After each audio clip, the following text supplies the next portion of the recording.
Hey, what's going on, everybody?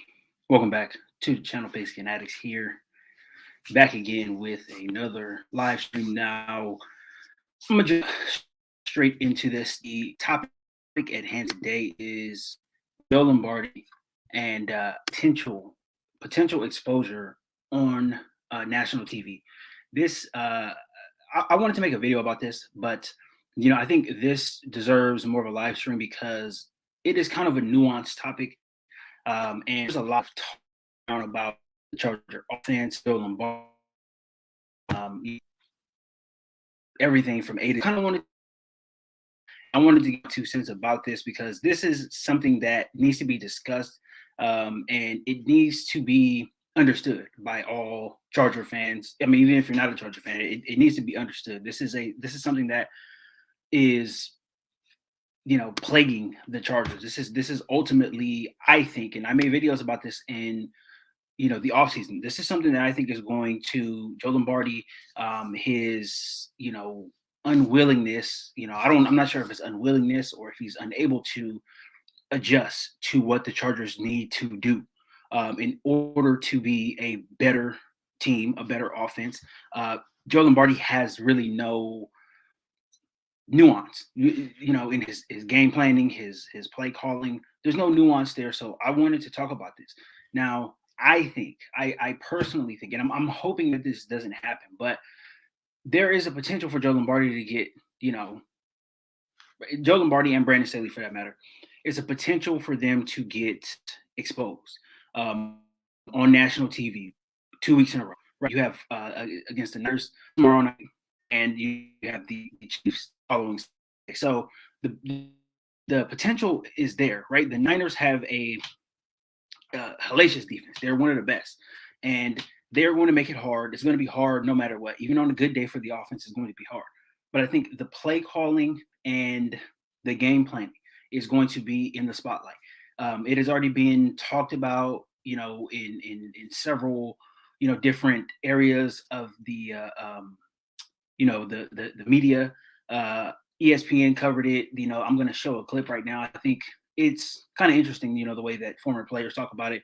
And I had Steve Young. I couldn't pull up the clip. I couldn't find it, but Steve Young has something to say about the Charger offense, how it's being run, and basically why this offense isn't better than what it should be. Right on paper, it looks good, but when they turn on the film and they watch the tape, there's something missing, and that's pretty much what Steve Young said. Just to paraphrase his comments because I don't have them, but I am going to get into a clip right now from ESPN.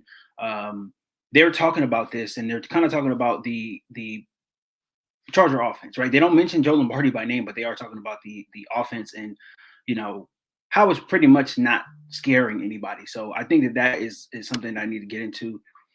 See, play calling and personnel use is questionable. It is. It's definitely questionable. It's just not good, to be honest. There is a lot of nothing going on, pretty much. The the game's pretty boiled down to Justin Herbert making 3 to 4 amazing throws, and if he's able to make those 3 to 4 amazing throws, in the Chargers, they have a chance. They have a good chance to win. If he doesn't make those throws, then the Chargers lose, and they lose by double digits more than likely. You know what I'm saying? So it is definitely it's a feast or famine type of thing, and it shouldn't be for offense. That should not be a thing with your quarterback is feast or famine, right? It shouldn't just be a thing. You should have different areas of your team, ready to go, right? Your defense should be good. Your running game should be good. It shouldn't just come down to a few throws a game, and that's why I think the Chargers are lacking, and that's why I think ultimately they can be exposed. Let's see, after Lombardi, please cover the Tillery mess. Oh yeah, I'm gonna get to the Tillery mess definitely. I'm doing some research on it right now too. That I think that story has more to it than what's being reported, and yeah, it's kind of weird. Especially they had him on the injury report for the past. Before they released him, he was on the injury report the previous four days, I think, or some previous 3 days with something personal going on. So yeah, I'm definitely doing some research on that. I'm definitely going to get to it. Thank you for the super chat. Chargers will be okay. Niners lost to the Falcons, Bears, and Broncos. I agree. I definitely agree. I think they'll be fine. But the offense could if they lose the game, I think it will be because of the offense. Even as bad as the defense is, again, I made the video the other day. I trust Jimmy G. If the Chargers can do enough to stop the run game, he will go away. Kyle Shanahan will deviate. He will heavy with Jimmy G. He'll have him throwing a bunch of passes. And if you're a defense playing the Niners, you want to see Jimmy G throwing the ball a lot. You want to see him dropping back and throwing the ball a lot because he can't fit those window throws in like any other good quarterbacks. He's not mobile. He doesn't have the best arm. He doesn't read defenses the best either. He makes mistakes, and ultimately, he's a guy, he just sits in the pocket. So the Chargers could have a chance to, pressure him, potentially up the middle and on the right side of the line. Left side, Trent Williams is really good, but Mike McGlinchey on the right side of the line, he's a little weak. They're a little weak up front too, at the center and the guard position, a little weak, so they can be exposed there. But I think they will be fine. I think they will be fine. But offensively, they have to do something. They have to put some points up. So I'm gonna get to this clip here from ESPN. Let me pull this up. Thank you for the super chat, Apex Crawler. Really, really appreciate that. So what I'm gonna do, I'm gonna pull this video up here from ESPN, and it's interesting what's being talked about, the subject matter of this video and how they are, discussing. A ton of players back, actually. We should finally see this. Let me restart this here. Let me know if the audio is good too. Let me know if the audio is okay on here, because I want to be 7-point favorites and expected to get a ton of players back, actually. We should finally see this 49ers offense at full strength with Christian McCaffrey, Debo, Ayuk. From the Chargers standpoint, though, Justin Herbert against a stout defense. The Chargers dealt with plenty of injuries themselves. They've won 4 of their last 5 games. It hasn't all been good, though, for Justin Herbert, who's struggled throwing the ball downfield in recent weeks. Over his last 3 games. Let me pause it here. Let me pause the video here. Everybody needs to look at these stats here. This is piss poor. Audio good. Okay, cool. Everybody look at these stats here. Passes 15 plus yards down the field. Justin Herbert, last 3 games. Completion percentage 29%. Down the field, more than 15 yards. 30th ranked in the NFL. 30th out of 33. These are all out of 33, right? So this is near the bottom. Yards per attempt, 6.3, right? 30th again. And off-target percentage, 43%, 31st.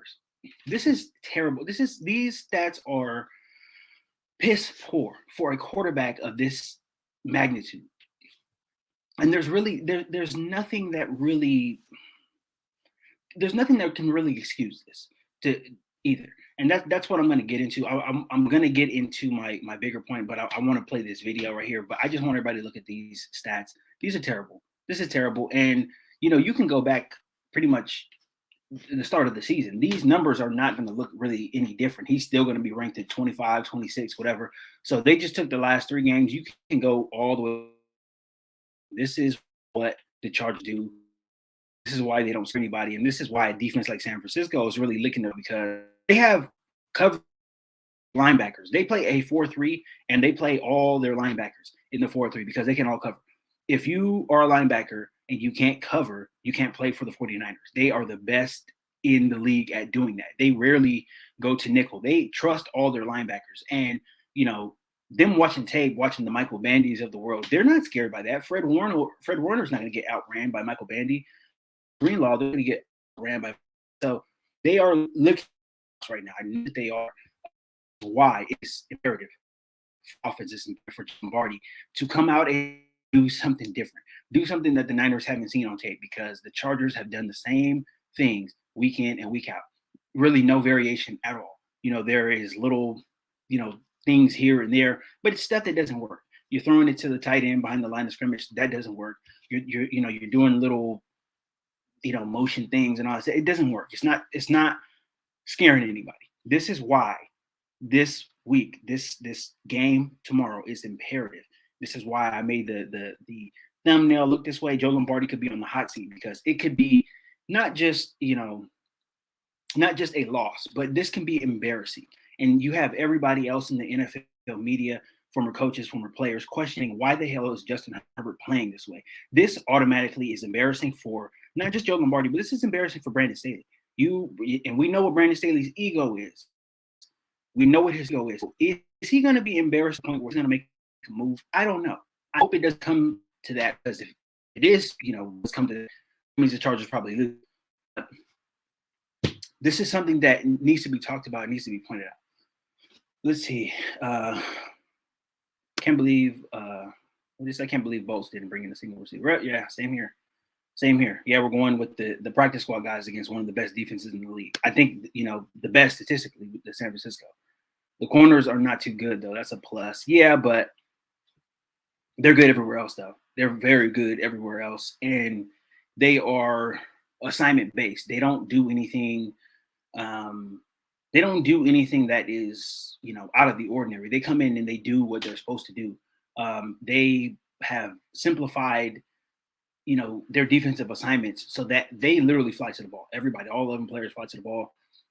They are a little weak at corner. That can be exposed. But again, if you have Michael Bandy out there running routes against, these guys, it's still not going to be an advantageous, position for the Chargers to be in. So if Mike and Keenan were there, yes, absolutely. But with these practice squad receivers, even DeAndre Carter, I don't know, man. It's just, there has to be, the game plan has to involve, a lot of running, a lot of play action, and, ultimately, trying to go down deep, the middle of the field deep. I think that's what, would maybe give the Chargers a better chance. But, ultimately, this game is going to tell a lot, and it's in prime. That's where I'll get to. Okay, so I'm going to go ahead and get to the rest of the clip here. Games. Herbert has completed only 29% of his passes, thrown 15 or more yards downfield. That's the fourth worst completion percentage in the NFL during that span, ahead of only Sam Ehlinger, Kenny Pickett, and Brett Rippon. Not great company there. Dan, what have you been seeing from Justin Herbert lately? Well, part of this is because Keenan Allen's been out, Mike Williams didn't play, right? So that is a big part of this. Keenan Allen, by the way, day-to-day still and wasn't out there. So and that's a hammy, right? I believe so. Yeah. Big part of that. I think, too, number one, the quarterback is scared to make a mistake right now. And candidly, that's the kid that came out of Oregon. That was the player that came out of Oregon. The second thing is this. Okay, I'm going to have to stop it right there. I wholeheartedly disagree with Dan Orlovsky. He's saying that Justin Herbert is afraid to make a mistake.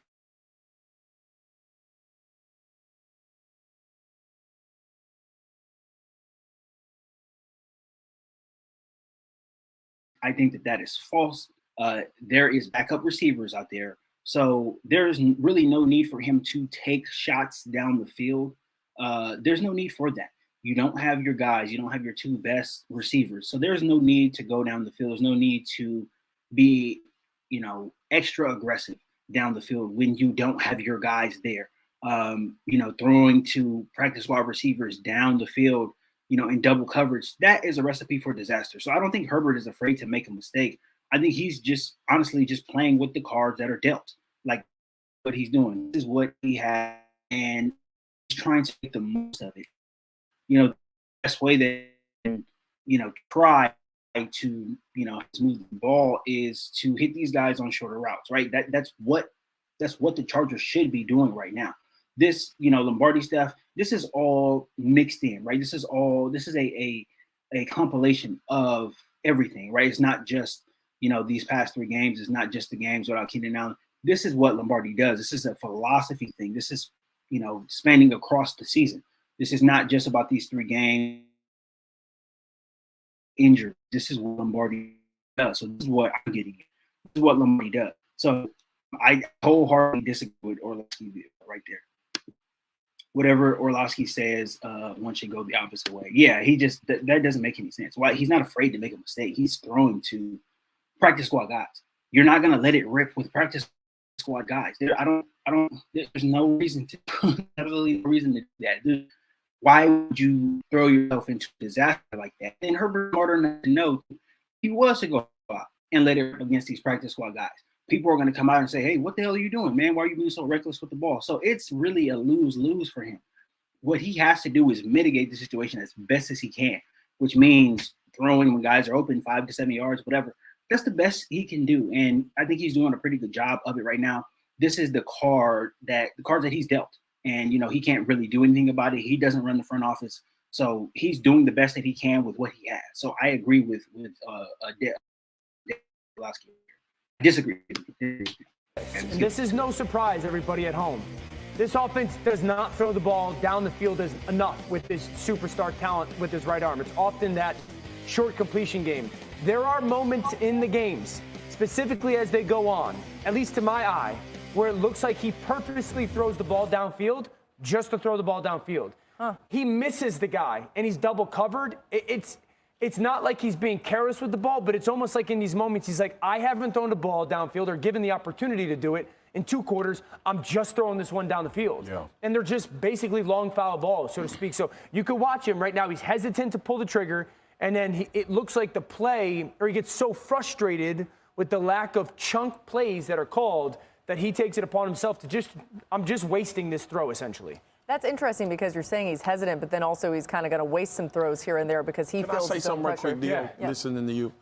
Do you remember, I think it was last year, I asked you, this offense is so stagnant. For sure. And I get that you got Keenan Allen and Mike Williams. There is no nuance to that. If you got that guy at quarterback, we sitting here talking about just bombs away. Bro, Josh Allen, get him in the run game. Yeah. Get him on the move. We see what they're doing in Chicago with Justin Fields. So this offensive scheme never incorporated a quarterback run game in its past. And this is coming from Sean Payton and Drew Brees time, right? That's also why it is stick spacing or spot spacing or all these completion plays. So the classic case of I'm not going to tailor it to my guy. He got to fit what I'm asking him. Totally. And to answer your point, crazy to me, man. When he doesn't pull the trigger, it's when guys are open. And you can see, there's this moment where you're like, dude, why don't you throw that ball? Because I've seen you throw that ball. Well, that's because it's the West Coast system. You're taught to go bang, exactly bang. there. Right, bang, bang, I mean, bang. it's like 1, 2, 3, get back to this guy. You saw that first clip. It's cover 2. He's got 4 verticals. The back is wide open on a check down, but he's like, I'm just going to throw. And it's not even remotely close to. I don't even think he's trying to complete the pass at times. Bro, it's fascinating. And you know, too, Dan, it's zone man beaters, right? So if he look and it's a zone defense, he's going to stay on that side and just pull the trigger. Bro, it is fascinating to me sitting here in 2022 listening to y'all say this, right? Yeah. Because literally the success of the teams that are doing well is built around what their quarterback does well. Yeah. Now, I don't know if the lack of quarterback run is a little bit of attached to the ribs, right? Remember, he had those ribs 4 or 5 weeks ago. I asked you a year ago. For sure. And that's fair. That's fair. It has never been incorporated into this offense. Right. But you'd also sit here and go, you got to be healthy enough. Sean McVay and Kyle Shanahan deviated from it enough to where they don't dictate it that way. Man, y'all teaching me something, because when I look at Justin Herbert, I put him in the same class with Josh Allen. Same class with Justin Fields, same class with Mahomes, those type of guys. And I know that Mahomes is not necessarily a built-in QB run guy, but you see him take off. That's been my one gripe. And the difference in the offense that Patrick has is he has both. Patrick has the catch and throw, quick game, easy completion offense, and then he has those chunks that are thrown into there that are schematically built in. And I would argue that Justin doesn't, certainly not enough. And again, Andy Reid deviated away from Mike Holmgren in the West Coast system way back when. These coaches who are willing to deviate and willing to say, let me tailor this to my quarterback, to my star guy, especially these first-round draft picks early in the first round, it's working. I don't know why somebody doesn't do that. It shocks me. All right, let's get Adam Schefter. 7-point. Okay, so that was the video that I wanted to show you guys there. So it's interesting when they're talking about Joe Lombardi. They're talking about the Chargers offense, and they're talking about not just the shots downfield that they're not taking. They're speaking about this scheme in general, and this is something that I have been talking about for I don't know how long. This scheme isn't right. It's just not right. And again, Justin Herbert is making the most out of this, but this is why. You have 2 back-to-back games, right? Sunday night, tomorrow night, and then the next Sunday night. These are standalone national games with, teams. The 49ers, they get a lot of ratings. The Chiefs obviously get a lot of ratings. I think they're number 1 in ratings as far as teams go. So a lot of people are going to be watching these games. It is imperative that Joe Lombardi comes out and doesn't make an ass out of himself, and he doesn't shit the bed. Because honestly, this has the potential for him to be shitting the bed. Now, this is something that is obviously been a huge, talking point as far as Charger fans go. And now it has hit the national media.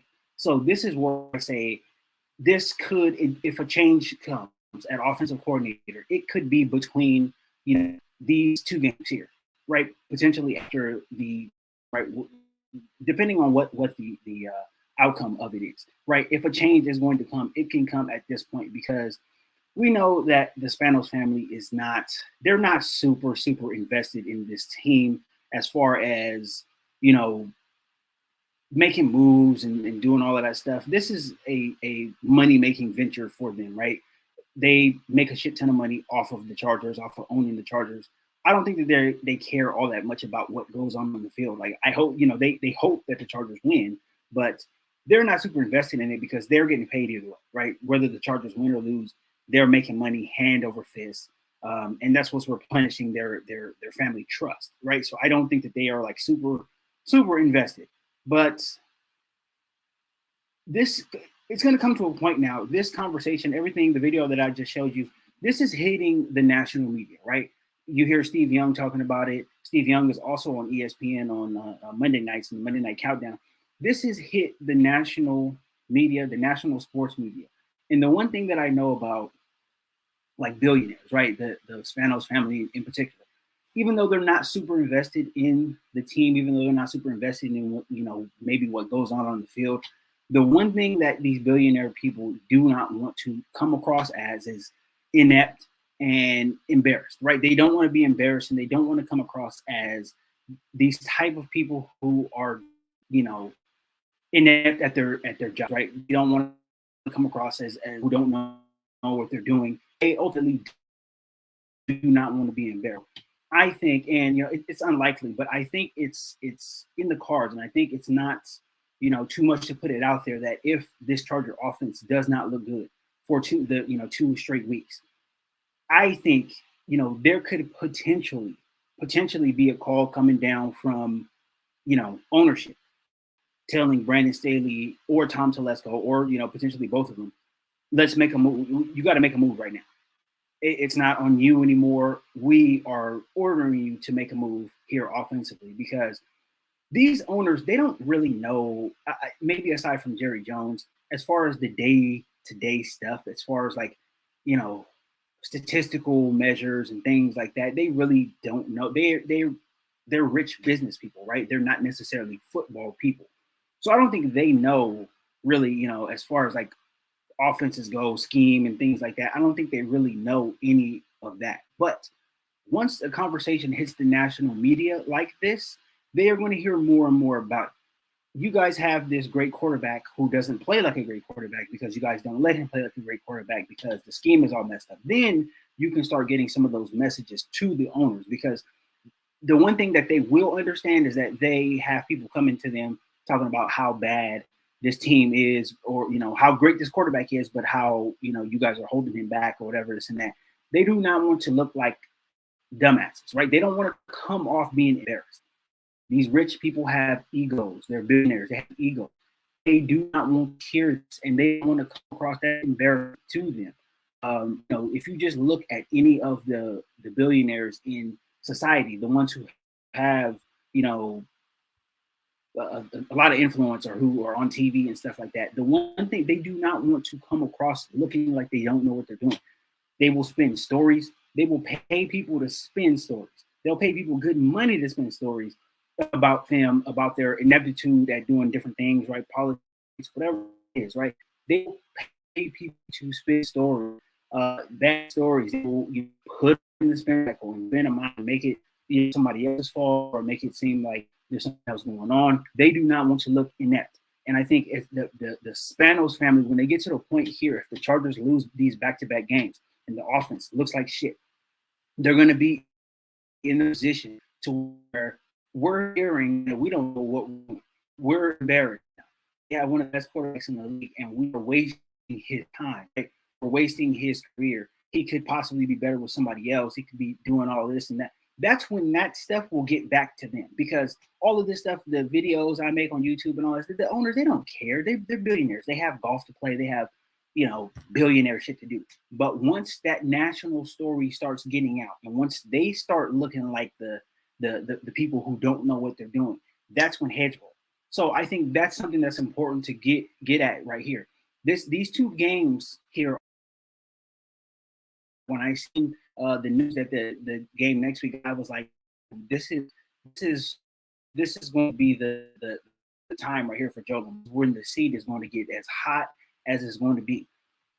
As far as Brandon Staley go, I don't think they'll make a move with Staley. If they do, if there is some type of bad, very, very bad ending to the season or whatever, if that was to happen, I think it's going to happen on the other side, the off season. I don't think it'll happen in season. But as far as Lombardi goes, I think that is something that can be, done immediately, right? I think it can be done immediately. There's other people in the organization that they can elevate. They don't have to go out and hire anybody else. So it can be done very quickly, very seamlessly, with no backfire or nothing else bad happening, right? That can happen very quickly. But this is where it gets very interesting. And I see a lot of fans too. There's a lot of talk going around. And I'm not a Joe Lombardi fan, but I have, when he's had good game plans, I've come on here and I've said, this is a good game plan, whatever, this and that.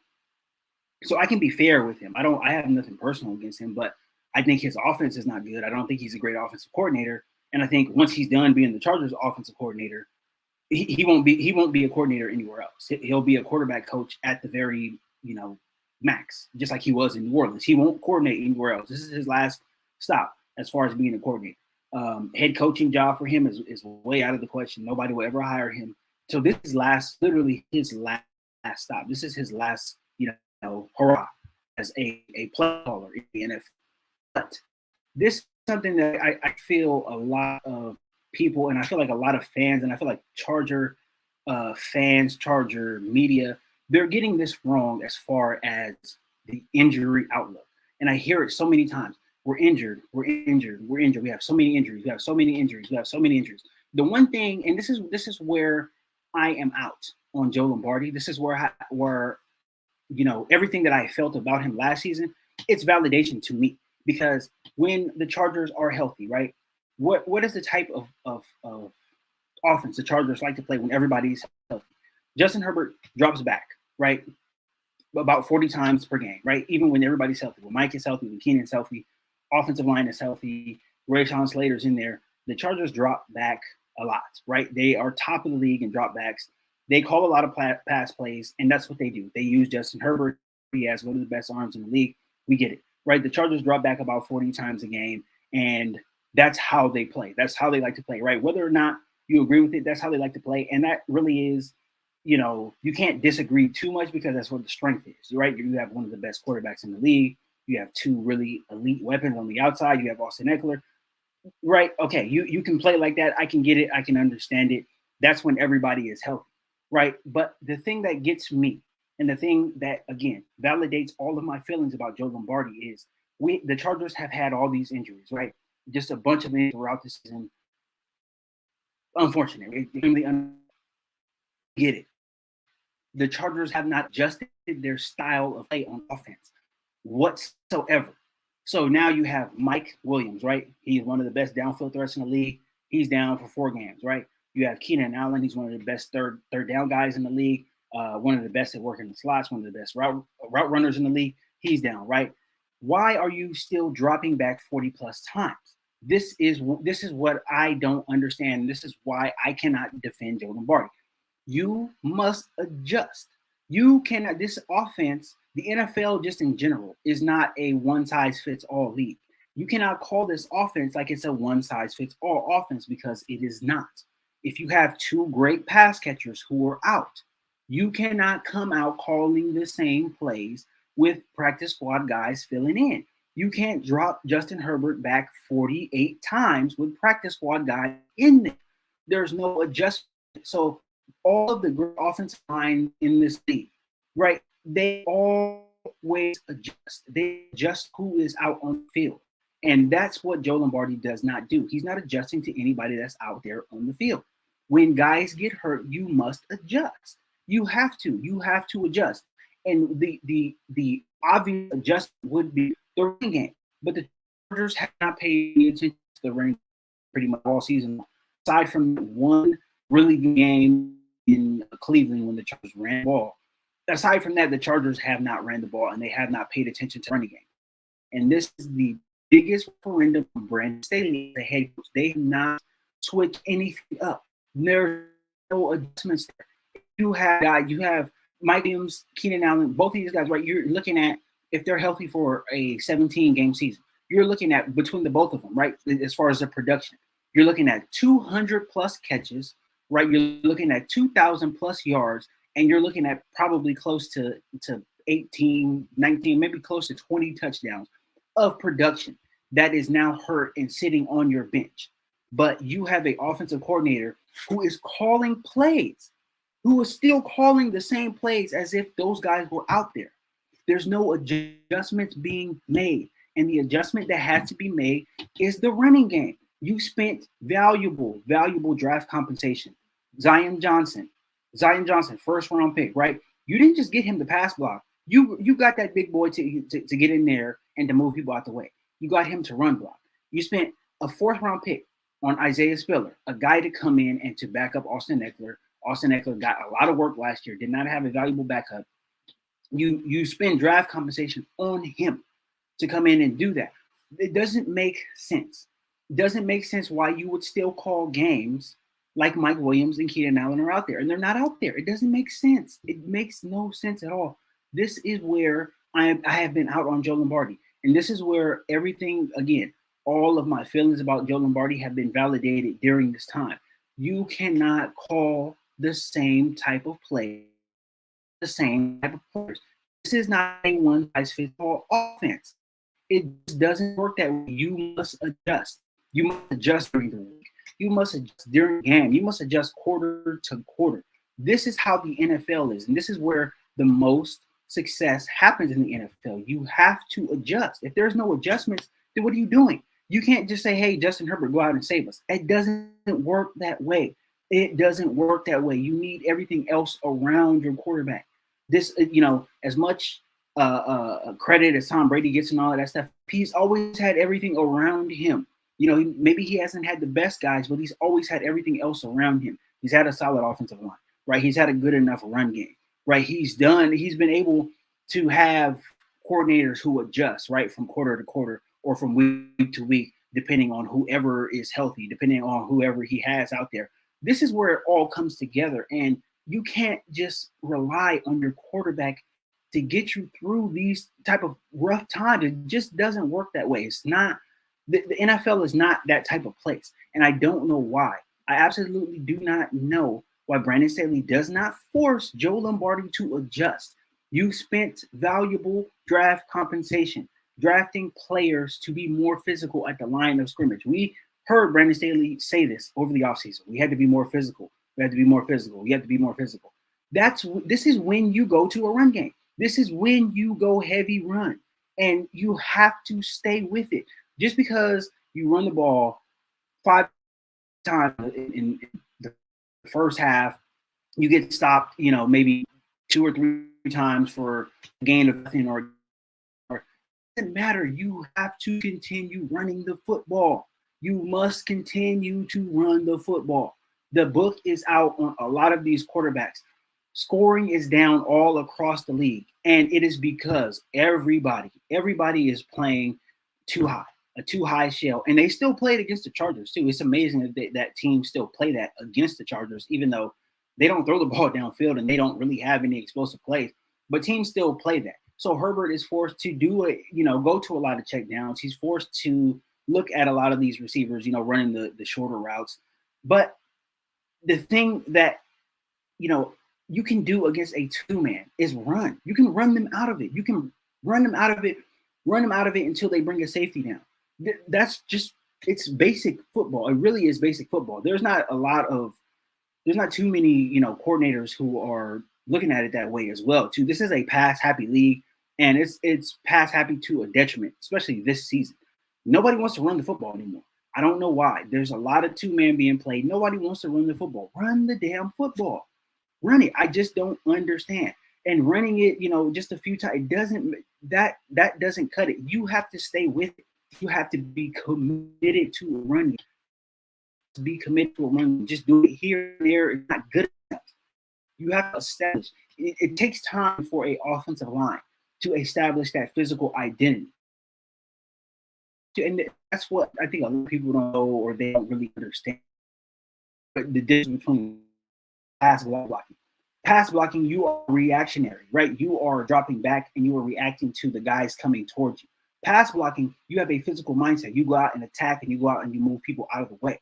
They're two totally different things. So to say that you're going to get the run game going and you run the ball just a few times in the first half as opposed to passing it 20 times, your offensive line is not getting off.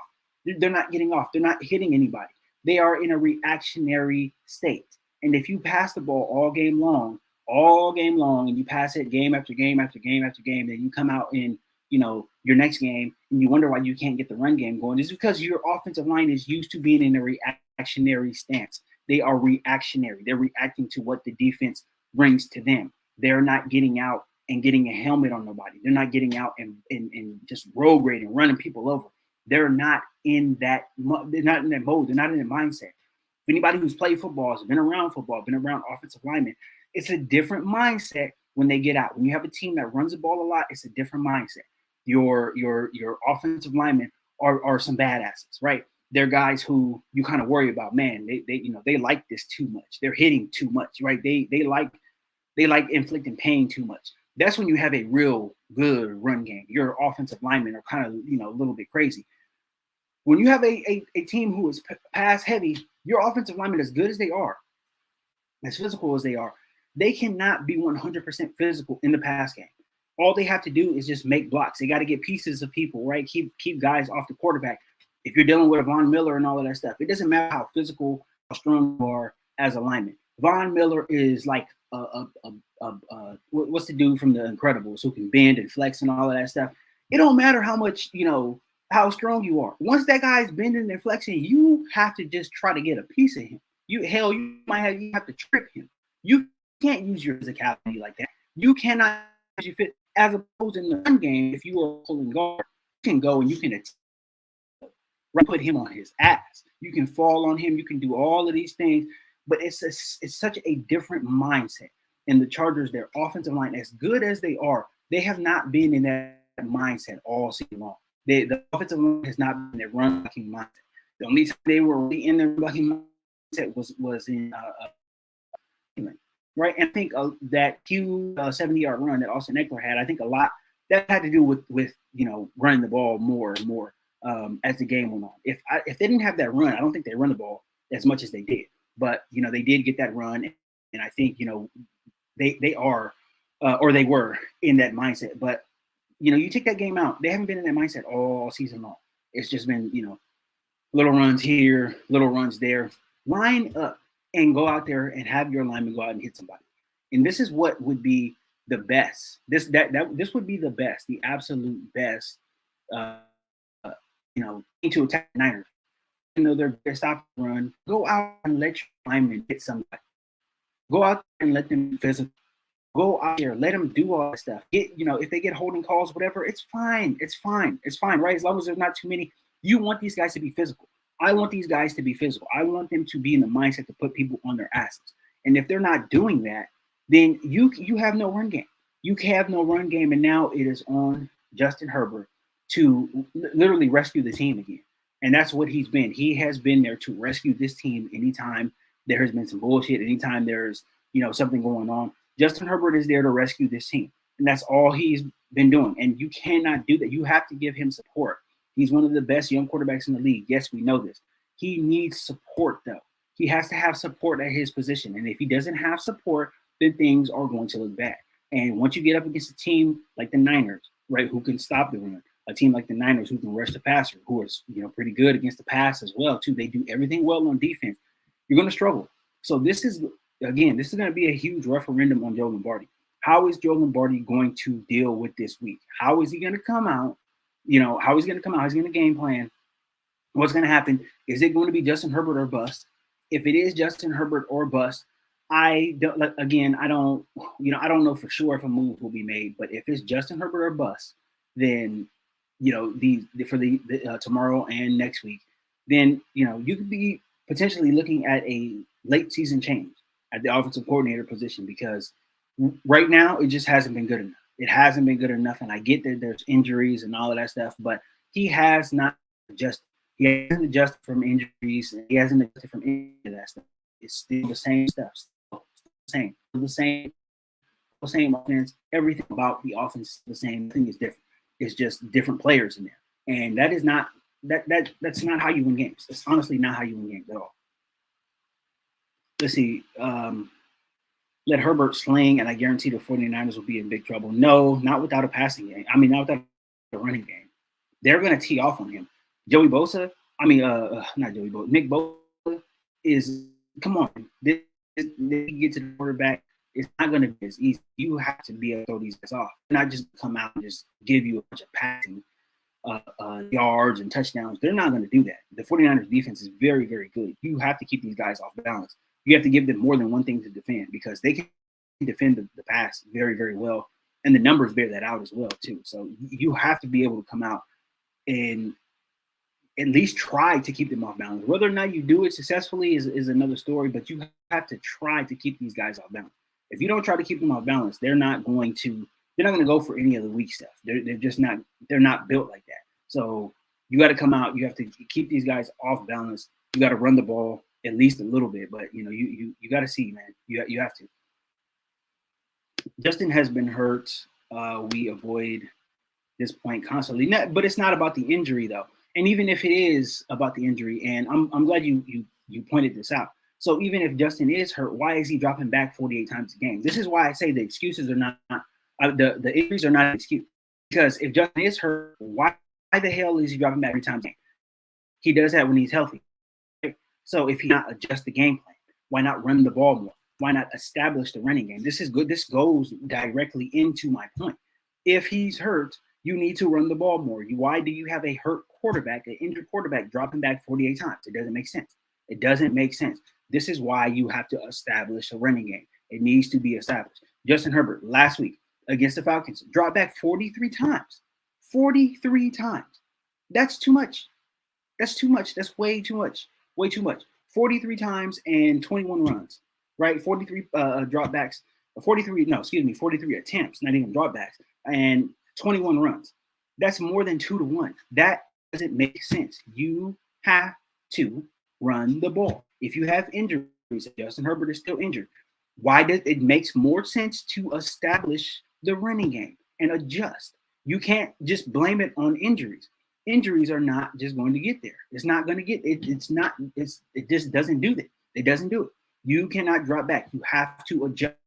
If people are missing, if guys that you have that if you don't have those guys, you need to adjust. You can't bring guys in and run the same plays because it doesn't work. Andy Reid doesn't do that. The best offensive minds in the league, they don't do that. They switch things up. They adjust. If you don't have your best wide receivers, you go to the running game. You go to the running game. You go to the screen game. You try to switch things up. You don't go out there calling the same plays. Not a chance. There's not a chance in the absolute. We have all pro at fullback, running back, wide, and tight end. Yeah. Fullback, running back, wide out. Oh yeah, they do. So who's that? Juszczyk? Juszczyk, McCaffrey, Debo. Yeah. Niners are talented. The Niners are talented. Let's see. The thought process is the short passing game being an extension of the run. It's not an extension of the running game. It's not. That's coach speak, and it's BS. It's not an extension of the running game. It just isn't. The running game brings safeties down.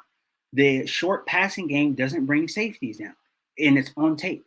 It's on tape, and it's been on tape for the past pretty much all season long. The defenses defend the Chargers in that cover 2 shell. The short passing game doesn't bring no safeties down because they know the Chargers don't have speed. They're not going to break any runs. This is not Tyreek Hill. You're not defending against any speedsters. You come down, you rally to the ball, you make a tackle. It doesn't bring safeties down. A strong run game brings safeties down. It puts 8 in the box to stop it. The short passing game is not an extension of the run game. It never has been, and it never will be. Your running game has to be your running game. That's a coach speak type of thing. You cannot do that. And teams that have the extension of the passing game, it doesn't work. It doesn't work. It does not work. It hasn't worked. The only time I can see that it really has worked was the Patriots. The Patriots had a different offense, though. The Patriots' offense was around, timing and the short routes, but they were also able to run the ball when they needed to. 3rd and 1s, they were able to run the ball. Sony Michel, whoever else they had back there, Rex Burkhead, they were still able to run the ball. And they had fullbacks in the game, and they were able to run the ball. When it was time to get power and it was time to get big, the Patriots still did that. The Chargers don't do it at all whatsoever. So this short passing game is not an extension of the run game at all. At all. Not even close. Not even close. Let's see. Chargers offense is 3 yards, run 3 yards, pass 5 yards, pass -2 yards, 3rd down pass, 15 yards, and repeat. Yeah, pretty much. Very, very, it's very predictable. And everybody knows it. Everybody knows what the Chargers are going to do. And again, if you have injuries, then you need to adjust how you play offense. If you don't adjust how you play offense, then you're going to end up looking bad. And this is why this is a national conversation around the Chargers offense. It's not Justin Herbert's fault. This is on Brandon Staley. This is on Joe Lombardi. This is why there's a national conversation here. And this is why all eyes are going to be on the Chargers offense on Sunday. There is no excusing this. There's no excusing what the Chargers do. There's no excusing how they play. It's just, it is what it is. Let's see. White is back. White is square tree back. Oh, Larry, I have no idea. I have no idea. I haven't probably just play special teams, but hey, it is what it is. So okay, so the loss before the bye, right? You had obviously you're still dealing with injuries, right? The game against the Seahawks. Justin Herbert, 51 attempts. 51 attempts that game. This is with injuries. This is without your 2 best wide receivers. Well, Mike Williams did play for the first half. I think he got injured in the 3rd, 4th quarter, whatever it was. 51 attempts though. 51 attempts that game. And as far as the runs go, the total runs, 12. You have injuries at wide receiver. Why are you not running the damn football? Why do you have backups in there and throw it more? How does this make any sense? If there's anybody on this chat, how does this make sense to you? Does that make sense to you? You lose 2 of your best players. You lose 2 of your best wide receivers. So the that is to bring up players who are way squad players and throw the ball to them even more. How does that make sense to anybody in this chat? If that makes sense to you, put a 1 in the chat. If that makes any sense to you, put a 1. Please, because I just don't understand. I don't understand. If it makes sense to you, put a 1. You have worse players to throw the ball to, throw it to more. How? I flabbergasted. Honestly, flabbergasted. Honestly. Let's see. Is the short game because they didn't want Herbert to get hurt more? Now that he's feeling better, they might go mid. No, this short passing game has just been the short passing game. It doesn't make, just like I explained, the short passing game doesn't do anything to a defense. The short passing game doesn't bring up safeties. The short passing game doesn't loosen a defense up. That is not a concept that loosens defense up. You can still play too high. We can go short, and I can still have my linebackers rally to it. There's no need for me to bring up an extra safety. When you have a run game that is gashing and that is getting yards in the running game, you must bring up a safety because you are running on that front, right? You're running on the front 7. You have to bring up a safety. You have to have 8 in the box in order to stop it now. Your short passing game doesn't do that. And you can complete as many short passes as you want to, especially on 3rd down. If you're not able, if the defense tightens up on 3rd down and they go press man And, now the pocket is collapsing. Now that's a simple adjustment as well, too. The short passing game doesn't make a defense do anything differently. You can defend a short passing game from pretty much every defensive scheme, and you can go soft coverage, first down, soft coverage, second down, third down, tighten it up.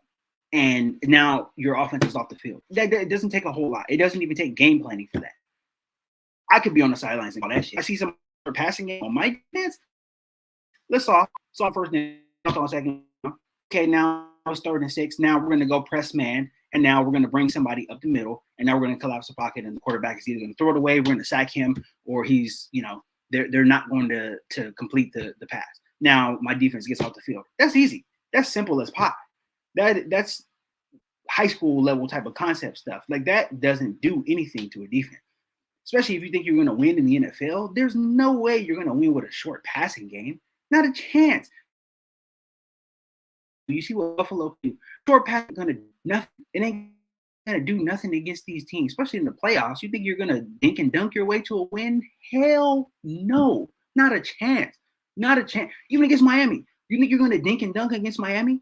You think you're going to dink and dunk and win a game against those guys, a playoff game? You crazy. You're out of your damn mind if you think you're going to do that.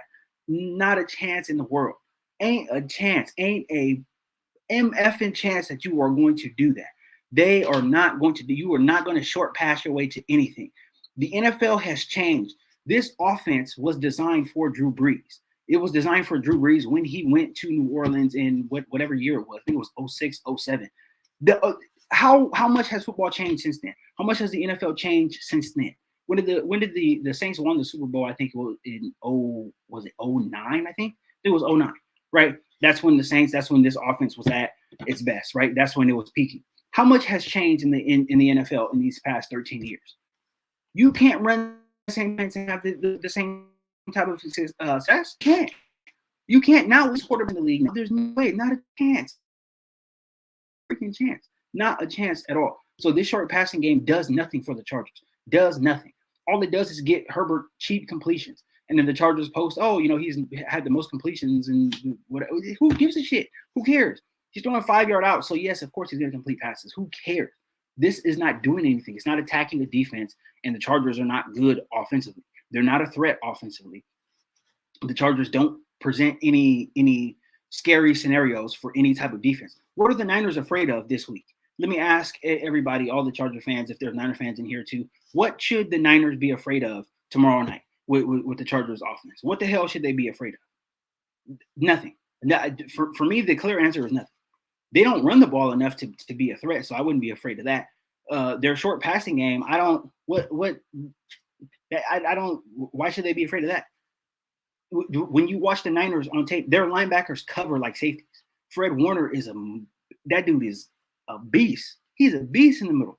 He can cover Cooper Kupp. There were several plays when they played the Rams a couple of weeks ago where he was covering Cooper Kupp in the middle of the field. Cooper Kupp, one of the best targets in the league.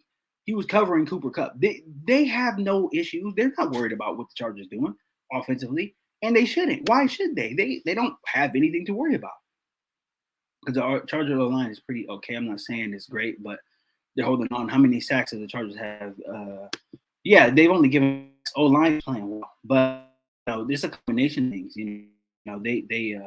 The short passing game, it does work towards that, but I don't know. Man, my Wi-Fi. Yeah, I know my Wi-Fi. My Wi-Fi is messing up, man. I'm sorry about that. I'm trying to. Let me try to connect to this. Because I got one of those stupid little things in here, one of those little Wi-Fi extenders. I don't think it's working though. I'm gonna have to touch on that though. Let's see. I wasn't planning on staying on here long though, but yeah, my fault. My fault. Yeah, my Wi-Fi is acting stupid, but hopefully you can still hear me. You can still see me a little bit. Let's see. Apparently, Jerry Tillery was a huge locker room problem. Did you hear anything? Yes, I've been hearing about this. That's why I've been trying to do some research. I was going to do a video. That's why they sent him home. Was it on Monday or I can't remember what they had sent him home. I guess he had been complaining or I don't know. There's a few different things that I have heard.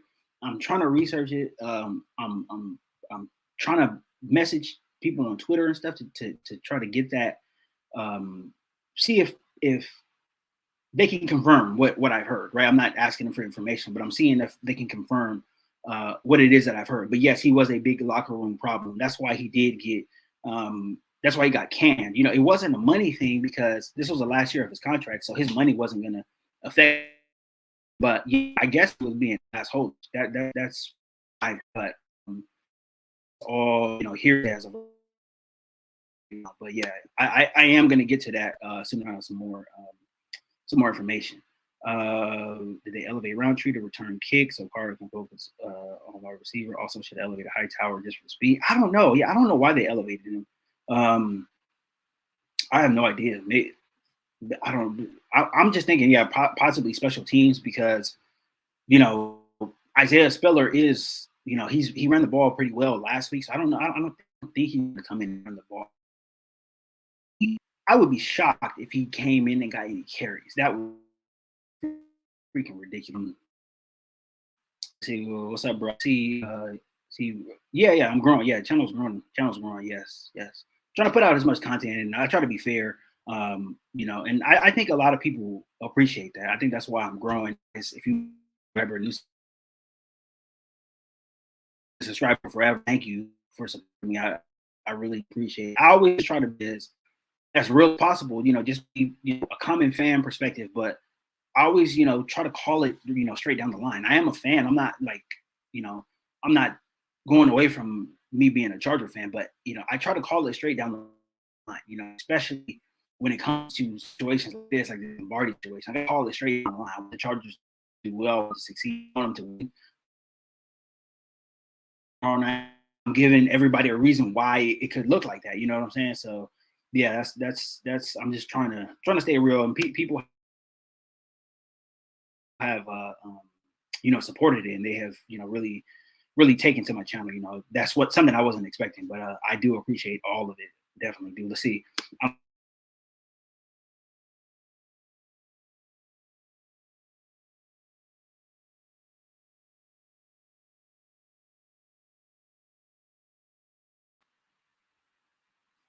Hopefully you can see me. Am I on? Let's see. Okay, so I'm on this new network now, on the other network. Let me know if it's any better. Let me know in the comments if it's any better. If not, then I'll have to reset the range extender thing, whatever that piece of shit is.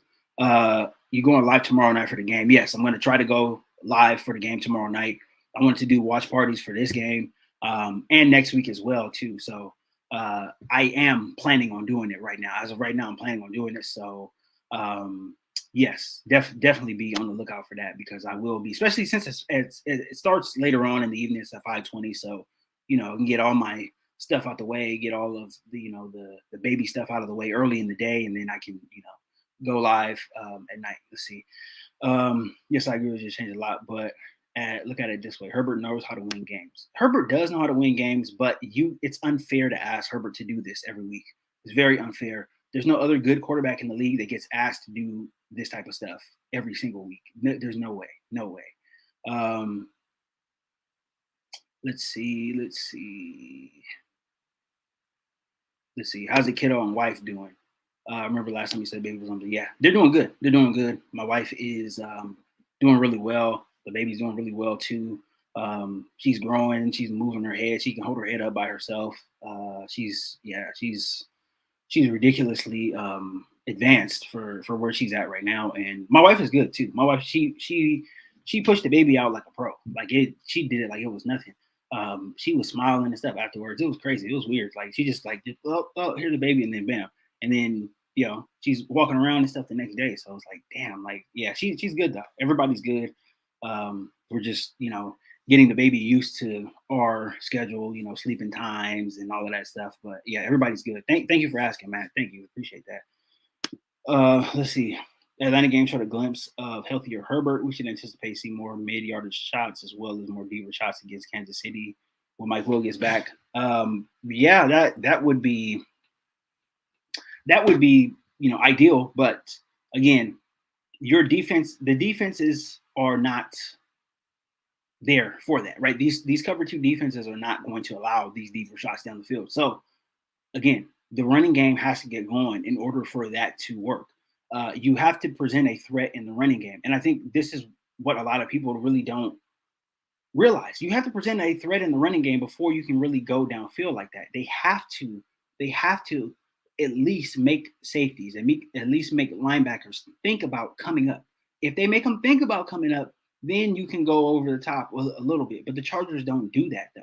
They line up in shotgun a lot of the times. And, they use a shotgun. They went shotgun a lot against Atlanta. Atlanta knew that they really weren't going to run the ball. That's why they really weren't worried about it. And whatever they gave up was what they gave up, but they weren't worried about it. They knew it was going to come down to Justin Herbert. And Atlanta doesn't have a good defense. The 49ers defense is like 100 times better in every single area. So this is going to be an issue. This is going to be a problem. Your linebackers are not coming up. They're not going to come up. Fred Warner is not going to come up. The Dre Greenlaw, they're not going to come up. The defensive line is going to be able to handle the run game because the Chargers don't do it well enough. They just don't do it well enough. So if you're not making your linebackers take a step forward, the safety is definitely not taking a step forward. They're gonna play that too deep. They're gonna drive on the ball. They're gonna try to get turnovers. They're gonna try to get interceptions, big hits, all that type of stuff. They know what's going to come. Nobody's gonna get behind them. Nobody's gonna run behind them. So if you don't have to worry about anybody running behind you and getting behind you, you can come up and you can play with all of the aggression that you want to up front. It's going to be very, very, very, very easy for you to come up and make plays, dislodge the ball, whatever, try to put your helmet on the ball and get fumbles, things like that. It's going to be easier for you to do that. So there's no threat. There's no threat either way. There is just short and intermediate passing game, and that's it. And Herbert has to be perfect in order for the Chargers to win tomorrow because the run game's not going to help. And that's the reality that we sit in as Charger fans. That's the reality as the Chargers sit in. They have to have Herbert 100% healthy or close to it, and he has to be on point all game long. If he's not on point, the Chargers won't lose. Sucks, man. That kid Bandy will have a game of his life against the Niners. I don't know about that, man. I don't know about that. I think he could have a good game, but I don't think that he is going to have a super great game. Again, the Niners, their linebackers play good coverage, great coverage. Again, Fred Warner, I think he's the best middle linebacker in the game at this point right now. Dre Greenlaw, and then number 48, I can't remember what his name is. All these guys, they play great coverage, great coverage. And if, they come out, the Chargers come out and they try to, run the zone beaters, they're going to be there in the holes. They're going to be contesting, especially if Bandy does work over the middle. They're going to be there contesting. They're going to try to get reroutes on them. And if they don't get reroutes, they're able to run with them. They're fast. I think all of the Niners linebackers, they probably run 4.6 and below at least. They're fast. They're a fast group of linebackers. They're fast. They come up, they support the run, they hit hard, and they cover very well. That's the one thing when you watch them on tape. Niners defense, you can see they cover extremely well. They are not going to just come out and just let the Chargers do a bunch of stuff over the middle. I think in the intermediate passing game, you can have maybe some success, right? If you occupy those linebackers with a Bandy or somebody like that, maybe you can go over the top of them to the tight end. But, Gerald Everett has been, a little up and down this season. But I think you can have some success going over the top of the linebackers. But throwing there in their area, in their intermediate area, I don't know. I don't know how much success the Chargers are going to have because the Niners, they cover very well. Their defense is good. They are very, very good. They are a good group. They are coached very well. I would be surprised if DeMeco Ryans didn't get a lot of head coaching interviews, next season or coming up when the coaching cycle happens. This is a good group. This is a very, very good group. And they have such good coaching on the defensive side of the ball. They haven't really skipped a beat since Robert Saleh got hired with the Jets. They haven't skipped a beat at all. They've dealt with injuries and stuff too, but they are a well-coached team on defense. They are very, very, very good in both aspects, run and pass. So, it's going to be hard. This is going to be tough sledding for the Chargers. That's why I said in the video that I did, the Chargers have to hope to make this a sloppy game, right? It's got to be a sloppy game. They got to muck it up a little bit. They got to, I don't know if they score on every drive, but they got to do stuff to take, time off of the clock, right? They got to try to keep this close, right? Maybe 17-13, whatever, going into the fourth quarter. If that happens, then I think the Chargers have a chance, right? Because at that point, you just got to make a few plays and, you have a chance to win. But if you're coming out and you're thinking you're just going to be able to go up and down the field on this Niner defense, it's going to be hard. It's going to be very, very hard, especially when they know what you're doing. They know what the Chargers are going to do. So it's going to be tough, very tough sledding. Let's see. Do you think Lombardi gets canned at some point? I think so. I think if this game, next game do not go well, and if they, are looking, trashy on offense, right? They look like a team that is not prepared to play against either of these teams. I think you can. I think, and I explained it in the beginning of this live stream. I think, if your word gets back up to ownership, right? I don't think that they're, know everything about scheme and all that stuff. But if word gets out to ownership and the national media is really talking about the Chargers and how inept they are on offense, then I think you look at a situation where ownership is looking at Brandon Staley, they're looking at Tom Telesco, make a move. Y'all are embarrassing us as owners, right? We look like dumbasses who don't know what we're doing with this football team. We don't want to look that way. We don't care, we don't care too much if you guys win or lose, but we will not be made to be embarrassed. So you make a move and, you fire Lombardi, you elevate somebody else. Then I think at that point it can be something. But as of right now, though, I don't know. I don't know. I think Lombardi and Staley are really good friends. So, I think it would take something catastrophic, like 2 bad Sunday night performances for Lombardi to get fired during the middle of the season. But, at the end of the day, this is who the Chargers have. And, again, I think that they make a move in the offseason. I think this is Lombardi's last season as a coordinator in the NFL. Whether, the Chargers make it to the playoffs or not, they got to move on. But, I think a move can be prompted if the Chargers look bad. If they look bad during the these 2 games, national TV, national media being talked about all over ESPN and all the networks, then yes, I think a move can be made at that point. Let's see. Did you see how fast Bandy runs? Bandy is slow. Bandy's a 4.6 guy. He's not fat. He has no straight line speed. His speed is really across the middle, shiftiness. It's not really straight line speed. He's not going to run past people. He doesn't run past people. And we've seen that on tape. I've seen it on tape. If you go on my Twitter, I've posted a couple of clips, a couple of pictures.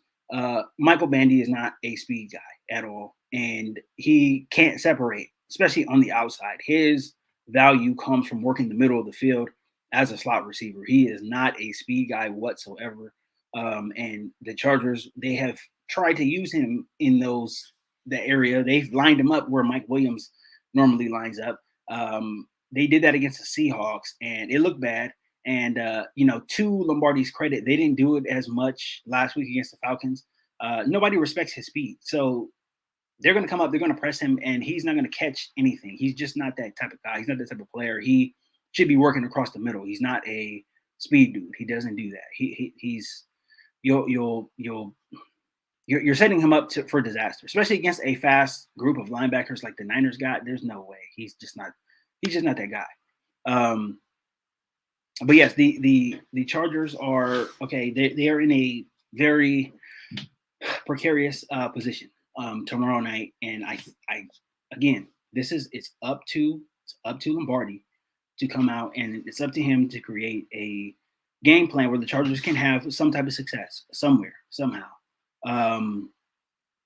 But it's just it's not it's just not it's not a thing. See, if Vandy got open deep, Justin didn't see him, it would have been a touchdown. But yeah, I'm sure he has. I'm sure he's gotten open on a few plays, but just to go out there every single play and to look at Vandy, he just doesn't I've seen enough on tape where he doesn't separate. He doesn't separate at all. The teams out there, they don't respect his speed. They come up and they sit on everything that he does. They give him, the 5-6 yard cushions, and they come up hard charging. If he is stopped, or if he's running a out, a in, even a slant or whatever, they come up charging hard. They don't respect his speed. He can't outrun anybody, and especially when he lines up on the outside against corners. NFL corners are fast. These guys run, they 4.4, 4.3s. You see a guy like Vandy coming out who is slow, you're not going to respect his speed. He's not running past you. So you're going to sit on everything that he does. You're going to sit on all the short stuff that he does. And that's the way to play him. You're going to sit on all the short stuff. And even if he does beat somebody deep, Herbert is not looking at him because Vandy's only 5'9". So you can potentially be putting the ball in harm's way, right? You got to put something on him. Yeah, the pass has to be perfect in order for Vandy to have some type of success downfield. These corners and these safeties are much bigger than him. So he is, trying to catch a ball in a bunch of trees. Like, it's just not he's just not the don't get me wrong, he should be in on 4 wide formations. Yeah, he should. And it's not Vandy's fault either. This is Lombardi's fault. If the Chargers had anybody calling plays or designing offense who knew what they were doing, Michael Vandy would be having a pretty damn good season, because he would be working the middle of the field. He would be sitting down in zone coverage, right? And, catching, 10, 11 yards on average a pass, right? That's what he would be doing. It's not his fault. Don't get me wrong. I like him. It's not his fault. I think he has value. They just don't use him right. They don't put him where he needs to be. And you can't and it's not his fault. It's not his fault. When they watch film and when they go over film on the Mondays and all that stuff, and they see him running out routes and he is, getting the ball broken up from him, they can't be mad at him. He's only doing what they tell him to do.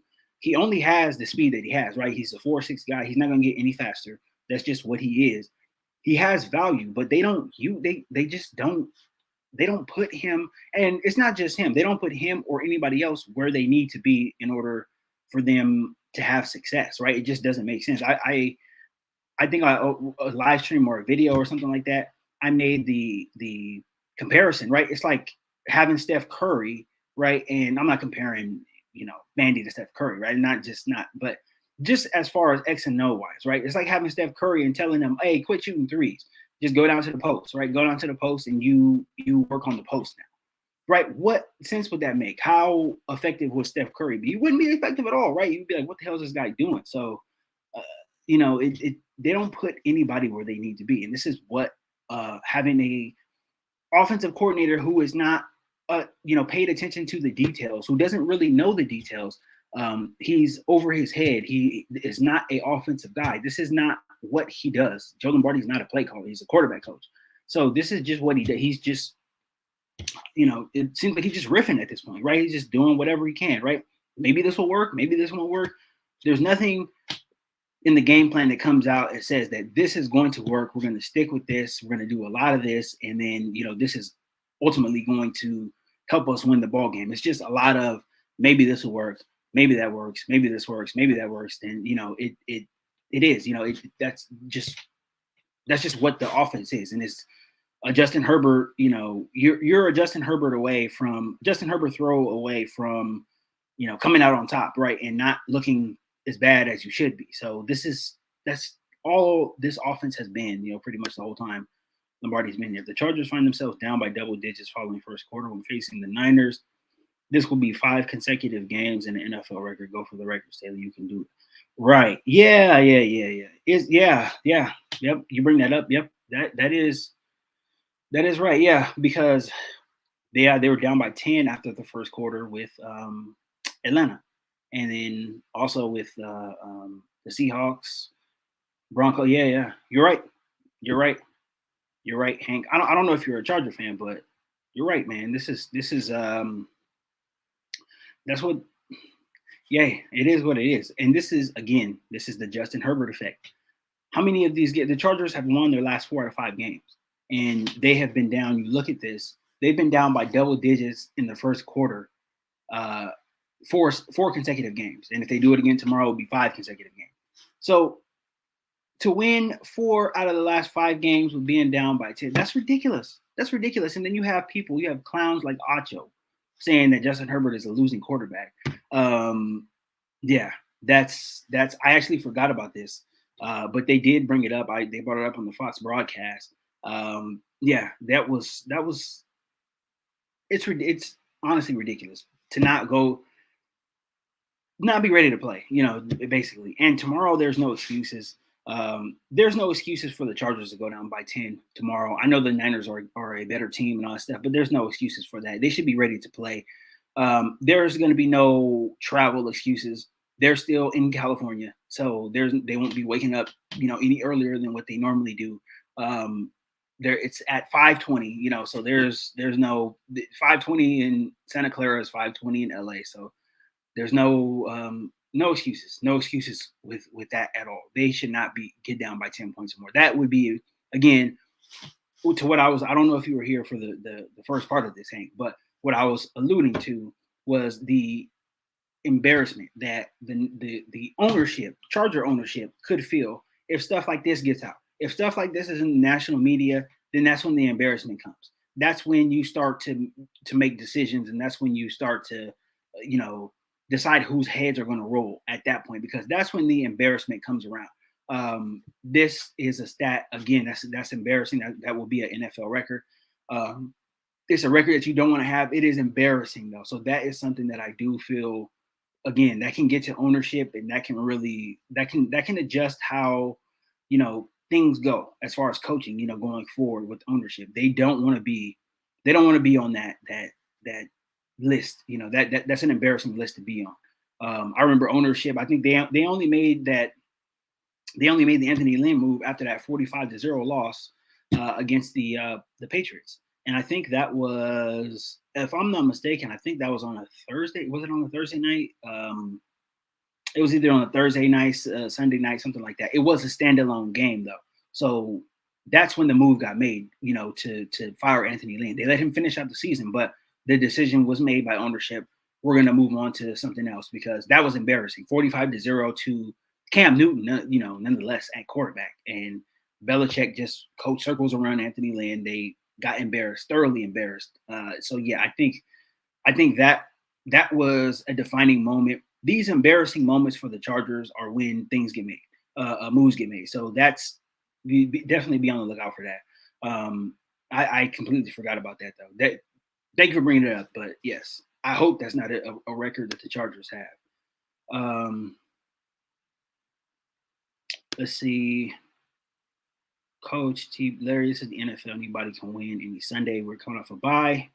We can start slow and be rusty. Kyle is 1-4 coming out of the bye since 2017. Yeah, that was something that I wanted to bring up too. Yeah, the Niners are not great out of a bye.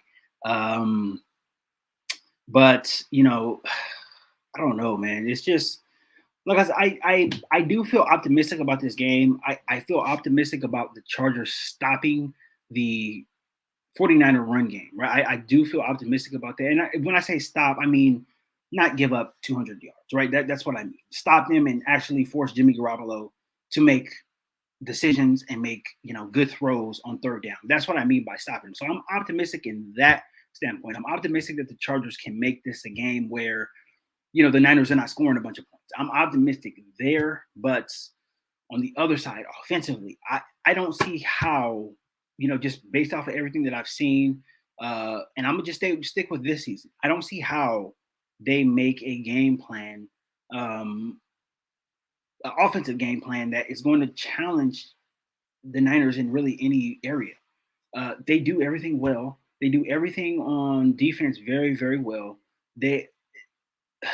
It's hard. It's hard for me to see that. It's hard for me to see Joe Lombardi coming up with a good game plan.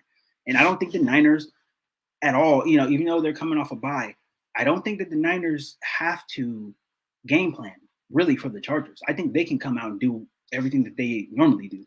I don't think they have to game plan for the Chargers. It's going to be a short passing game. You don't have to game plan for that. Just come up and make tackles and just be good on third down. So I don't know. I don't think the Niner players are walking around the facility worried about what the Chargers are going to bring to the field tomorrow night. I just don't see it. If Mike Williams and Keenan Allen were there, maybe, but no, man. This offense doesn't put fear in anybody. And it's definitely not putting fear in the best defense in the NFL, so I don't know.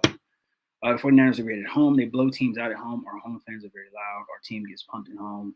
Just weather the storm. Yeah, if they weather the storm, they'll be fine. But, I mean, I don't know. Like I said, I think things are – if the Chargers make this a Jimmy Garoppolo game, then I think this is a much closer game than everybody realizes if it's a Jimmy Garoppolo game.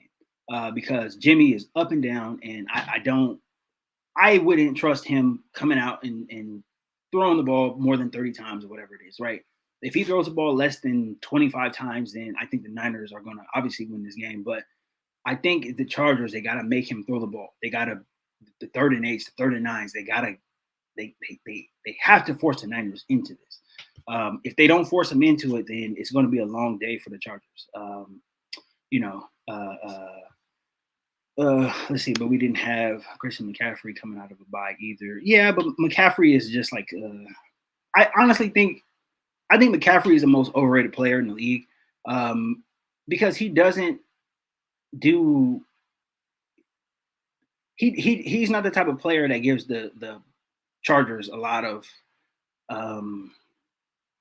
he doesn't give them a lot of worry. I think personally. I don't know. I think McCaffrey is just too overrated.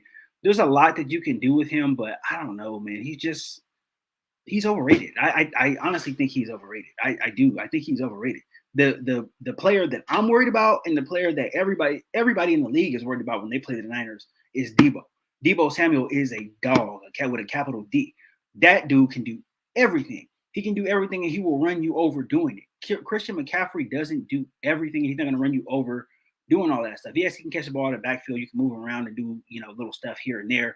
But when it's 3rd and 2 and you need somebody to go in and get that first down and run some people over, that's not Christian McCaffrey. He don't do that. Debo Samuel does that. Debo is that guy that does that. Debo is the dude that scares me because he does everything. To me, he is way, way up there, way up there. I think McCaffrey's here. I think Debo's up here because Debo is a matchup nightmare.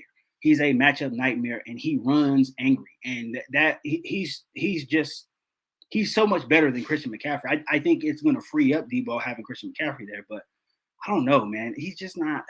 And then McCaffrey gets hurt a lot too. That's the one thing too. He gets hurt all the time. He is a smaller guy, so he only has so many shots that he can take. He's a smaller dude. He's white Reggie Bush. He is what Reggie Bush would be if Reggie Bush was used correctly in the NFL. But I don't know. I think he's a little overrated. He's a little overrated, and he's never done anything for a playoff team. So I don't know. Until I see that, then I think he's just overrated.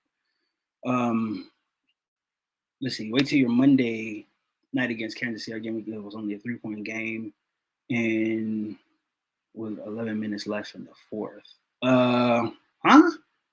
No, Kansas City ran y'all off the field. You guys didn't match up well with Kansas City at all.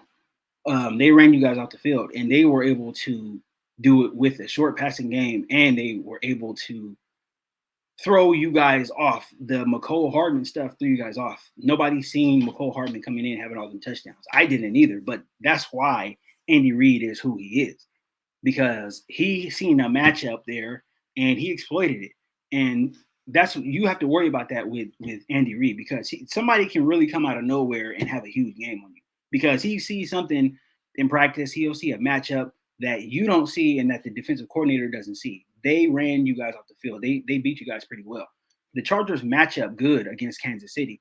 The Chargers were built in the offseason to match up well with Kansas City. They know it as well too. We come out, we play that 2 deep zone, and we bring Derwin James up, and he kind of is he doesn't exactly match up 100% with Travis Kelce, but he is a guy, he matches up the best with Travis Kelce in the league because he is almost as like agile, I guess you can say, as Travis Kelce not a speed guy, but he's agile as hell. He's got loose hips. Derwin James kind of has that as a safety, so he matches up extremely, extremely well. The Chargers match up better with the Chiefs than the Niners do. The Niners don't match up well with the Chiefs at all. especially with the way that they're able to wait you out too. They're able to wait you out. If you come out and you are aggressive, they're able to wait you out and they're able to make adjustments on the fly. They're able to make adjustments drive to drive. That's what Andy Reid does. Andy Reid is a guy, whatever you do well defensively, he's going to take it away. And you're going to have to find something else. You're going to have to find, just like they say, you're going to have to play without your fastball. You're going to have to come down. You're going to have to make an adjustment somehow to stop them. That's what Andy Reid does. He is not a guy that you can just come in and game plan against because, again, I think McCole Hardman had 3 touchdowns against the Niners, right? I think he had 1 touchdown before then. And honestly, he was a guy that I didn't even really see on the field that much watching the Chiefs, but he just came out of nowhere and bam, that's what he does. Christian McCaffrey is different with Kyle calling the plays. What about Christian McCaffrey he doesn't do everything. He's not a guy, you don't hand him the ball 30 times a game. And if you're going to have a guy that's going to kill you in the running game, give him the ball 30 times a game. Like he's just not, his effectiveness is not there. Christian McCaffrey is a fantasy football guy. He's the guy on the fantasy list. They put him up there on the fantasy. He doesn't scare. I don't think he scares teams all that much. He can do a lot of different things. I'm not denying that. I'm not saying he's not a good player, but is it going to be Christian McCaffrey or nothing? No, there's other players out there. The Niners have other players. They got George Kittle. They got everybody out there who they do this. Christian McCaffrey is just like, he's like a shiny toy. And I don't know.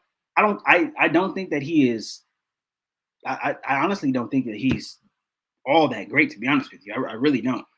The Niners making that trade, I don't think that he is, they could have did without him, to be honest. I don't know. I don't know. When you have a Deebo Samuel who literally does everything, watching Christian McCaffrey is just kind of like, I've seen Deebo beat the Packers last year in the playoffs, in Lambeau, in the snow. Christian McCaffrey can't do that. On his best day, Christian McCaffrey can't do what Deebo Samuel does. And that's on his best day. On his best damn day that he's ever had, he can't do what Deebo did at all. Deebo single-handedly beat that team in the snow, catching the ball, running the ball, tough, hard-nosed football. That's what the Niners play in January when it comes to the playoffs. Christian McCaffrey don't do that. He's not that type of guy. So he's a shiny new toy. Yes, I give you that, but I'm not afraid of Christian McCaffrey. He's whatever. Again, he hasn't done it for a playoff team. I've seen Deebo do it for a playoff team. I've seen him do it in the AFC Championship against the Rams too. They came up short, but he balled out. Like, he's a guy you have to go in and game plan for. He's a guy that you're scared of. When the moment's at its biggest, Deebo is going to be there. He's going to ball. I am 100 million times more scared of Deebo Samuel than I am Christian McCaffrey. I haven't seen Christian McCaffrey do anything for a playoff team. I've seen him put up good fantasy numbers. I've seen him catch the ball out of the backfield a lot, right, which is something that Austin Eckler does. Austin Eckler catches the backfield out of catches the ball out of the backfield better than Christian McCaffrey does. McCaffrey might be a little better running the ball, but I don't know. McCaffrey's not that type of guy, though. He's just not great. And he gets hurt a lot. And how many more good years does he have? Maybe 1, maybe 2. I don't know. I'm not sure. He's just not that. He's not the type of player that I am worried about. And he's not the type of player really that fits in with the Niners as well, too. You got bruising backs. You need bruising backs. You got a bruising tight end. You got physical wide receivers, and you have a guy who is, finesse. And, it's good. It's fine. It looks good on paper, but I don't know. Come playoff time, I don't think I don't think Philadelphia is afraid of him. I think Philadelphia is way more afraid of Deebo Samuel. He's just not that great. He's just not that great. Let's see, what do you say? Look up that stat game and see what the game score was in the fourth, 28-25 in the fourth quarter. Got away. It doesn't matter what it was. It got away. You lost by a lot. It doesn't matter what the score was in the fourth quarter. What was the score at the end of the game? Doesn't matter what it was in the fourth quarter. 28-25. I don't care about that. What does that do for anybody? That does nothing for anybody. Does nothing. So you lost at home to a good Kansas City team, but the matchup just wasn't there. Andy Reid outcoached, your whole entire staff. It's just what it was. They put up a lot of points. They went into your house. They put up 40, whatever it was. So, that's it. Look at our ratings. We give up points to KC. That's it. I mean, no, the Niners are good. They're number one in defense, but yeah, that's with the Panthers. He's not hurt this year. Dude just scored 3 touchdowns 3 different ways. What are you saying? It's all good and fine, but what does that do though? That you beat a bad Rams team and he scored 3 touchdowns 3 different ways. Big deal. Big deal. Who cares? Who cares? I don't like it. What does it do? What does it do? How is that going to help you get to a Super Bowl? That's what I'm saying. How is that going to help you get to a Super Bowl? And he got more time playing because Debo didn't play that game. Debo was out. Debo Samuel is the guy. He's the guy. He's the dude. He's the one that talked all that shit in the offseason, talked all the shit about this. He talked the shit about the organization. He talked shit about Kyle Shanahan. He talked all of that shit. And what did the Niners do? They came in and they paid him because they knew who he was. So stop playing, man. Christian McCaffrey is good. I'm not saying that he's not good. He is not going to be your best player on a Super Bowl team, though. He is a shiny toy. And, just looking at it, just going throughout the years, right? Just going based off of history, shiny new toys and guys who do all of this stuff, and they don't do shit in the playoffs. You cannot be a master of all trades. It doesn't work. A jack of all trades. You have to be if you're a jack of all trades, you are a master of none. And if it's 4th and 1, I'm not handing the ball to Christian McCaffrey. I'm giving the ball to Debo Samuel. That's just what it is. If I got 1 yard to pick up for my life and I need somebody on the Niners team to give me that, I'm going with Debo Samuel. That's just what it is. Kyle Shanahan knows this. Everybody knows this. Everybody knows. Come on now. You're acting like Christian McCaffrey is just some guy that is just so good. He's good. He's not great. He's not great to me. I just don't see it. He is a fantasy football guy. He puts up good numbers. But when it's time to go out there and win the ball game, what is he going to do? I haven't seen it. I have not seen it. And that's not a slight at him. It's not a criticism. I'm just telling you, I haven't seen it. And nobody else has either. Maybe, I just haven't. I just have not seen that. I haven't seen it from him. So I don't know. I don't know what you want me to say, Yes, I'm way more afraid Debo, Kittle, and Trent Williams. And yes, exactly. Christian, this is not the Christian McCaffrey move. I don't think it makes the Niners any more competitive than what they were. I think they're already a Super Bowl contender. They're already obviously a contender to win the NFC West. But does Christian McCaffrey put them over the edge, or does he make them way more better than what they are? No. He just doesn't. He is a very good player, but he's not I don't think he's somebody that puts anybody over the edge. He just doesn't. He's a running back. He gets a lot of touches and he gets injured a lot as well too. He is a small guy. He's thinner. He's not a thick dude. He is who he is. He's a nice shiny toy, but again, he's not Debo, he's not Kittle, he's not any of these guys that the Niners have. Debo is back now. Spend your time thinking about Debo and see what happens. McCaffrey's good. He's good, but he's not great. I'm just not there with you, man. Wasn't a Charger fan, I'd be a Niners fan. Not even gonna front. Yeah, probably me too, but I don't know. I like the way the Niners play. I like that smash mouth football. It's old school. That's how the Niners organization has always played. But yeah, I don't know. If I wasn't a Charger fan, I don't know. I probably wouldn't be a fan of anybody, to be honest. I don't know if you see Chris Sims talk about the play calling, but he basically said the Chargers dink and dunk and it's handcuffing the hell out of Herbert. It is. It definitely is. Everybody knows this. And that's what I'm saying. This game, this play calling, all of this stuff is made it to the national media. The national media is now able to see that, this is something, maybe Herbert isn't as bad as they think he is, right? Because a lot of people are saying, oh, he's not as great, whatever, it's in that. But it's going to allow opportunity for them to look at this thing closer and say, hey, yes, Herbert's not playing well, but his offense doesn't look like Buffalo. His offense doesn't look like Kansas City. Hell, his offense doesn't even look like the Giants, right? Daniel Jones has more creativity, and he has more of a play caller who, is willing to work around his skills than the Chargers do. So now this opens up the door for people to continue talking and talking and talking and talking. If the Chargers lose this game tomorrow, then you're going to look at the talk going all the way into the game next week against Kansas City. And if Lombardi's not gone by then the hot seat really is going to be there, because then you're going to be looking at Patrick Mahomes, you're going to be looking at Andy Reid, you're going to be looking at all of this stuff, all of this, creative type of stuff. Then you're going to look over at Herbert and you're going to see him dink and dunk again. It's going to open up this can of worms. And that's what I'm saying. Like, all of this stuff can get back to ownership. I think he can get back to ownership. And these rich people, these rich billionaires, they do not want to be embarrassed, and they do not want to look like they don't know what they're doing, right? Even though they probably don't with the Chargers, right? The Spanos family, they really don't know what they're doing. They don't want to look like they don't know what they're doing. They don't want the conversation to come back to them and say, man, well, the Spanos family, they don't know what they're doing. They got all of these, these coaches who don't know what they're doing, and they're the ones that hired them and all that stuff. They don't want that conversation to come back to them. They don't. They don't want to be embarrassed. So I think this could open up a can of worms. Again, national media, national TV, standalone game. So everybody's going to be watching. Players, coaches, everybody will be watching. This is going to be, it could be a referendum on Brandon Staley. It could be, the last hurrah for Joe Lombardi. All of this stuff is, all of this stuff can really, it can really elevate the talk of moving on from Joe Lombardi. And I think it could, so.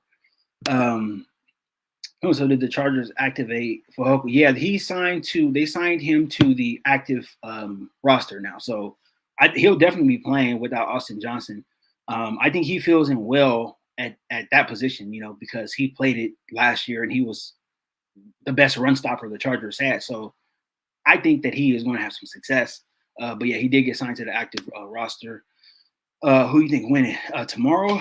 Man, I don't know, man. That's why I said I wasn't going to give a prediction. I'm going to do a watch party tomorrow, but I don't know, man. It's like I said, I think the Chargers can have some success, stopping the run, stopping what the Niners do, what they want to do, their power running game. I think they can, but offensively, I have a hard time seeing Joe Lombardi coming up with the game plan that is going to threaten the Niners in any way, on the ground, through the air. I just have a very, very hard time. So I don't know. I really don't. I don't want to put that bad juju out there. So I'm gonna just say I feel good about the game tomorrow, but I'm not gonna make a prediction though. So sorry to not answer your question. You kind of beat around the bush there, but yeah, I don't want to jinx anything.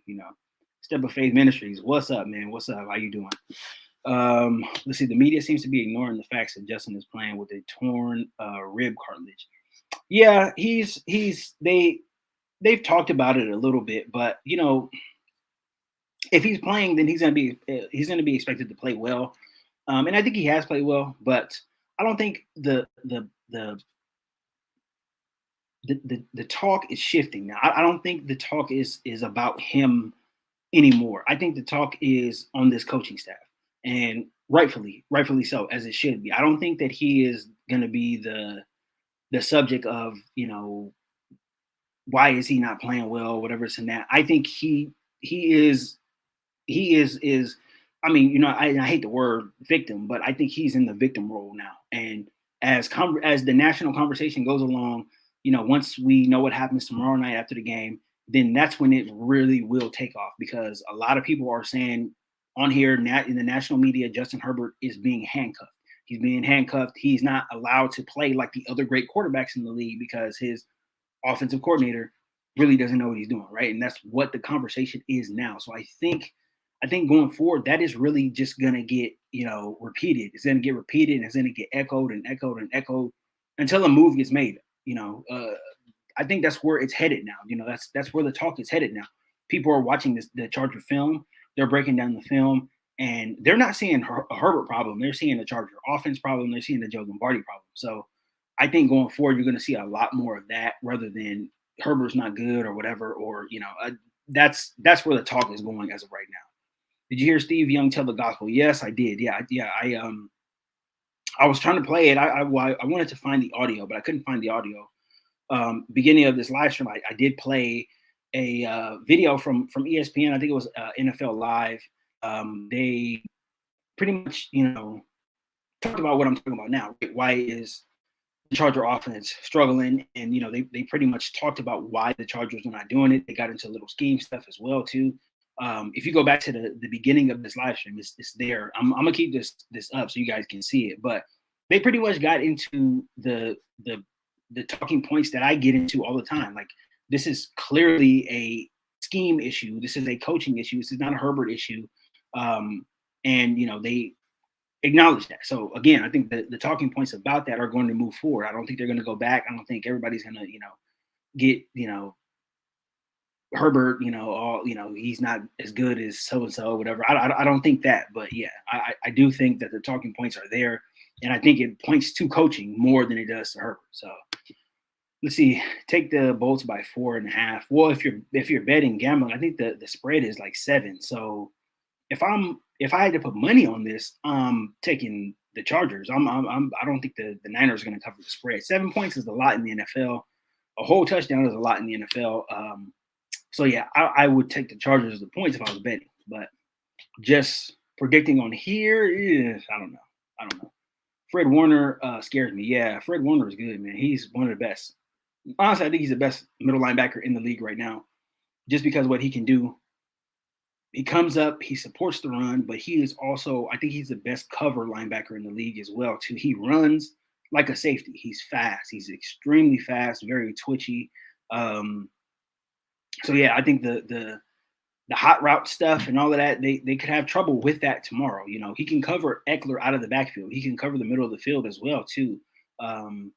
Gerald Everett and all that stuff. He can run with them. So it's going to be hard. It's going to be tough sledding tomorrow night. That front six we used last game has to come into play. Can't let them go on even in the draws. Yeah, and I made that video the other day. I think if they do that, if they come out in that 6-1, I think it is going to force Kyle Shanahan. I think he's going to force the Niners to go out there and make it a Jimmy Garoppolo game. Even though they don't want to, it's going to force them to do that. And I think it is going to be very advantageous if they have because I posted the video the other day.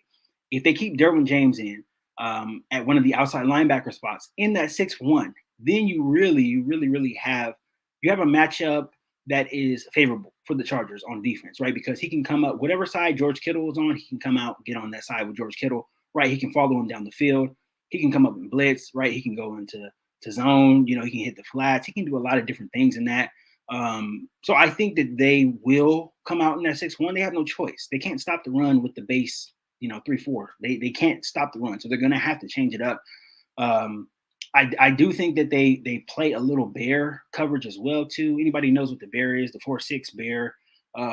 It was made famous by the 85 Bears. That was the Super Bowl team, but a lot of people don't know the 86 Bears defense was a lot better, much better than the 85 Bears defense.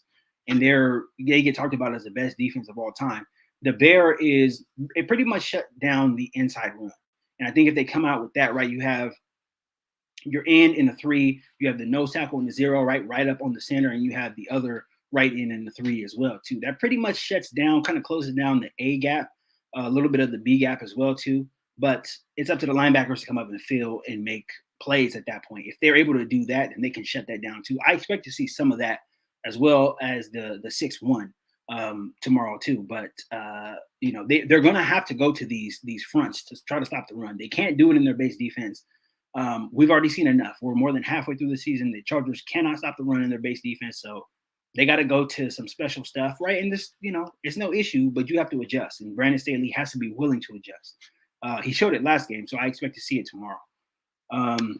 Let's see. Do you not think the 49ers watched the Chargers play Atlanta in the defensive adjustment? The one linebacker said, Jimmy, best passes are quick cross hitters. Then it's all yak from there. Bro, okay. I mean, Jimmy is okay. Jimmy's okay, but I don't trust him. So, and neither do the 49ers because they wouldn't have drafted Trey Lance if they did. So, I mean, Coach T. Bates, you can say whatever you want to. Your organization doesn't trust your quarterback. That's why he's playing for $5 million this year. That's why he didn't participate in training camp. And that's why they called on him when your starting quarterback went down. They do not trust him. So to get on here and act like, Jimmy is the no. The 49ers don't trust Jimmy Garoppolo. That's why he won't be with the team next year. You do realize this is his last season playing with the 49ers, right? If Jimmy was as good as you think he is, he would be a Niner for life, but he's not. So your team doesn't trust Jimmy Garoppolo. If your team doesn't trust Jimmy Garoppolo, why should other teams trust that he is going to beat them? And he's just not. You want to make this a Jimmy Garoppolo game. If they do it, they will have a chance. The Chargers will have a chance to win this game if they make it a Jimmy Garoppolo game. And it's far-fetched to do that, but it's going to be harder than just talking about it. But if they do that, they can win. That is why the Broncos beat them at home earlier this year. It was a Jimmy Garoppolo game. And what did Jimmy Garoppolo do? Nothing. You guys lost to Russell Wilson and the pedestrian Broncos offense, right? The offense that's barely even there. Them guys are almost invisible. But Jimmy Garoppolo is not that guy. If Jimmy was that guy, then Trey Lance would be playing for some other team right now. Jimmy is not that guy. He ain't that guy, and that's why you guys are 4-4.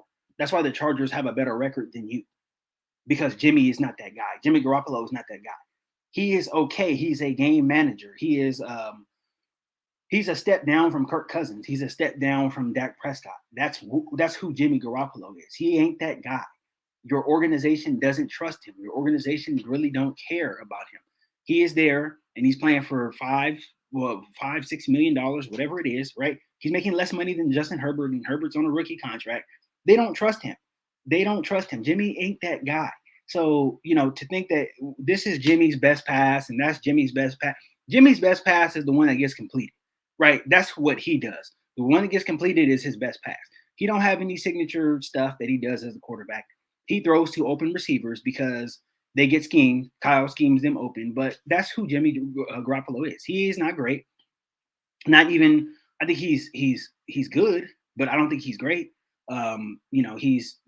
He is who he is. He's a guy that is helped by having a lot of weapons on this offense. He's not a great quarterback by any stretch of the imagination. He is, if you look at numbers and stats and rankings and all that stuff, he's probably bottom third of the league, right? If you're looking at tiers, he's the third tier quarterback. That's who he is. And you want him throwing the ball a lot because the Niners do not have success when he throws the ball a lot. And that's just what it is. That is why he threw the ball, 8 times when they were in the AFC Championship game. If you had a quarterback, if I can say this with 100% certainty, Justin Herbert gets to an AFC Championship game, he will throw the ball more than 8 times because that's a franchise quarterback that you have. The Niners do not have a franchise quarterback. You were hoping that Trey Lance is your franchise quarterback, but he's iffy too. He's got a crazy hitch in his throw, and to me, he's not a great franchise quarterback. So the Niners are going to be asked out after this season, right? You're going to be hoping that Trey Lance is good. Jimmy Garoppolo is going to be gone, signed somewhere else, probably Carolina or somewhere else, whatever. The Niners don't look their options at quarterback don't look great right now. Maybe you can trade for a Kirk Cousins. Maybe Mac Jones will be available. Franchise quarterback though, it's not there. It's just not there. Y'all don't got that like that. So I would, come on. It's you're on here acting like the Niners are some team that is just so they're 4-4. How have they lost 4 games? If Jimmy Garoppolo is great, how have they lost 4 games? I just want to know that. Justin Herbert hasn't lost 4 games, and he has a shitty coaching staff. The defense has been playing shitty. Offensively, they don't do anything. How have the Niners lost more games than the Chargers? Please let me understand it. And I'm not even taking shots here. I like the Niners. I think they are a great team, but they are inconsistent, though. They are inconsistent. And just the way of your quarterback as well, too. The Niners are up and down. They're kind of riding the wave that Jimmy Garoppolo is. He's up and down. Sometimes he looks really good. Sometimes he looks shitty. It is what it is. The proof is in the pudding. You're 4-4. You're 4-4. There's nothing that you can say that is not going to make this team not 4-4. What did Bill Parcells say? You are what your record says. That's what Bill Parcells says, right? Bill Parcells, Hall of Fame coach. We know who you are. What your record says. The Niners are 4-4. They are inconsistent. Their quarterback is inconsistent. The play calling sometimes is inconsistent. But now you want me to believe that because y'all got Christian McCaffrey that now you're going to set the world ablaze. That's interesting. I don't think so. Honestly, don't think so. I know this. If Justin Herbert had any of the weapons that Jimmy Garoppolo had, if Justin Herbert had a defense that Jimmy Garoppolo has, this team wouldn't have any losses. I can tell you that much right now. If Justin Herbert had, you don't even need any of that. If Justin Herbert just had a team that could stop the run, if he had a defense that could stop the run, he hasn't had a defense that can stop the run since he's been in the league. So, I mean, come on, man. Come on. Jimmy Garoppolo is not that guy. You're not going to get on here and tell me that he is that guy, because he ain't. He ain't that guy. He is not like that. We all know this. He ain't like that. You can bring up whatever stat you want to bring up. He ain't like that. Jimmy Garoppolo ain't like that. He ain't never been like that, and he ain't ever going to be like that. And if he was like that, he would be locked up. He would be making $40 million a year, but he's not like that. He's not like that. He's going to go somewhere else. He is going to go somewhere else. He's going to be somewhere else next year. He will be somewhere else. That's why he's playing for $5 million. That's why he accepted a backup role this season as well, too. He accepted a backup role. What does that tell? What quarterback accepts a backup role like that? Baker Mayfield didn't even accept a backup role this season. They just traded his ass to Carolina. Like, Jimmy G is not that guy. You Niner fans need to get out of here with that shit. He is not that guy. He got you to a Super Bowl, yes, and I give you that. He got you to a Super Bowl. But he had one play to make in a Super Bowl to win the motherfucker, and he didn't make it. He overthrew a guy. He overshot him. That Jimmy ain't like that. He's not like that. That's what I'm trying to say. He is not like that. He's not like that. He's not like that. I give him all the credit in the world for everything that he's done. He didn't lose. He didn't lose any games for the Niners last season or in big games, but he's not the reason why you guys win big games either. Deebo Samuel won that playoff game last season. So we all know this. Jimmy is not that guy. That's why he is not going to be a 49er next year. Trey Lance is not good. Even before the injury, he's not good. And I don't know. I don't know where you guys are at. I mean, for everything that you can say about the Chargers, for everything that you want to say about coaching and all of that stuff, I feel perfectly comfortable with our quarterback situation. Y'all, I don't know. Is Trey Lance good? We don't know. We have no idea. What we do know is that Jimmy won't be in San Francisco next year. Trey Lance is going to come back, and if he looked anything like he looked this season, that's not going to be good. That's not good enough.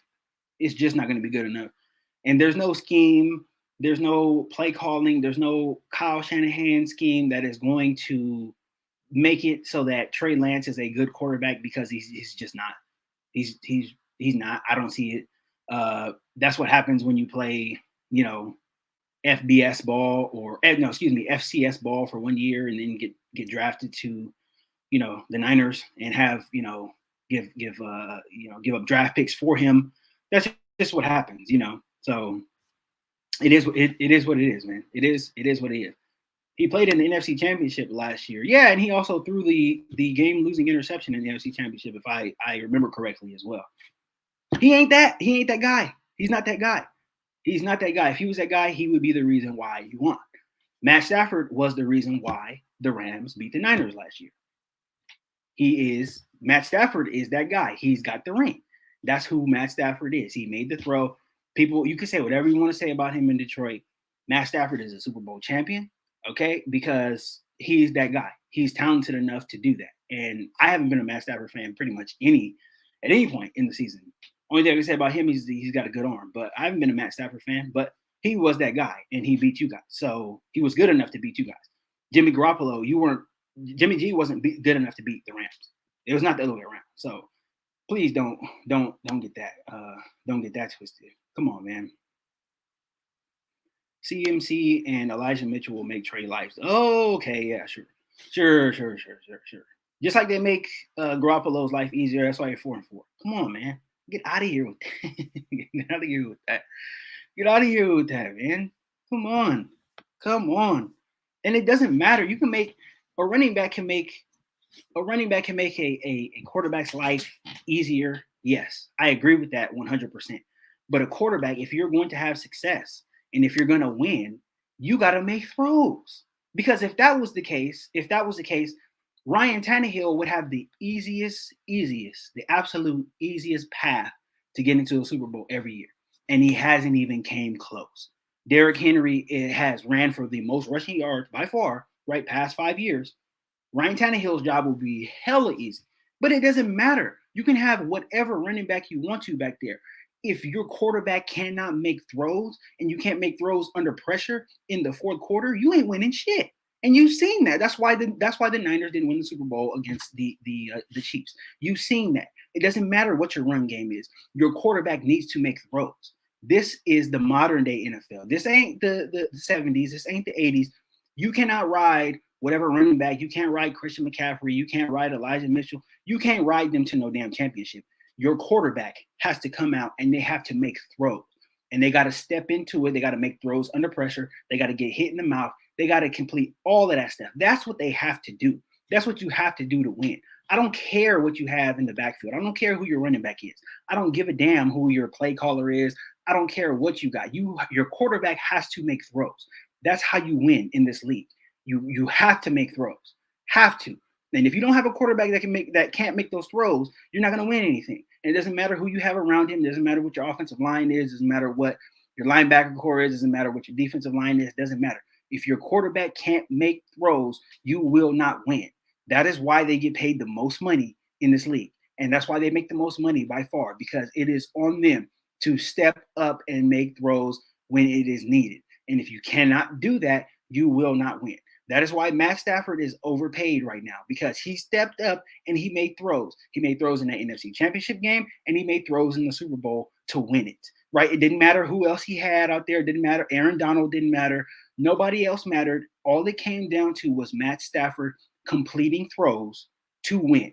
That is what happened. You cannot get past it. You cannot bypass the quarterback position. You will never bypass. I don't care who the Niners have. I don't care who you have. You will not bypass the quarterback position. You will not bypass a guy who can go out there and make throws in crunch time. And if you can't do that, you will not win. And that's why the Niners haven't won, because they haven't had a guy that can do that. Jimmy G doesn't do it. He doesn't do it. He hasn't done it, and he never will. It is what it is. Hopefully Trey Lance can, but it's not looking great for him either. Your quarterbacks have to make throws. I don't care. It doesn't matter who you have around him. You keep bringing up all these weapons and all the play calling and all of this crap. Who cares about that?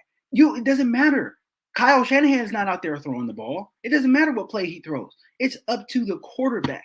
It's up to the quarterback to go out there and to make throws. You're going to be faced with third down, especially if you're in the playoffs. You're not going to go up and down the field on playoff teams. You're going to have to complete third downs. You're going to have to complete 3rd and 7. You're going to have to complete 3rd and 8. You're going to have to do that. And you need a quarterback that's going to step up, make the right reads, deliver accurate throws. That's what you have to do. That's what you need to do. The Niners have enough pass catchers. They have enough. They have enough pass catchers. Their offensive line is good enough. They have running backs. They have all of that stuff. Your quarterback needs to step up and make throws. Jimmy G hasn't done that. He hasn't done it in the regular season.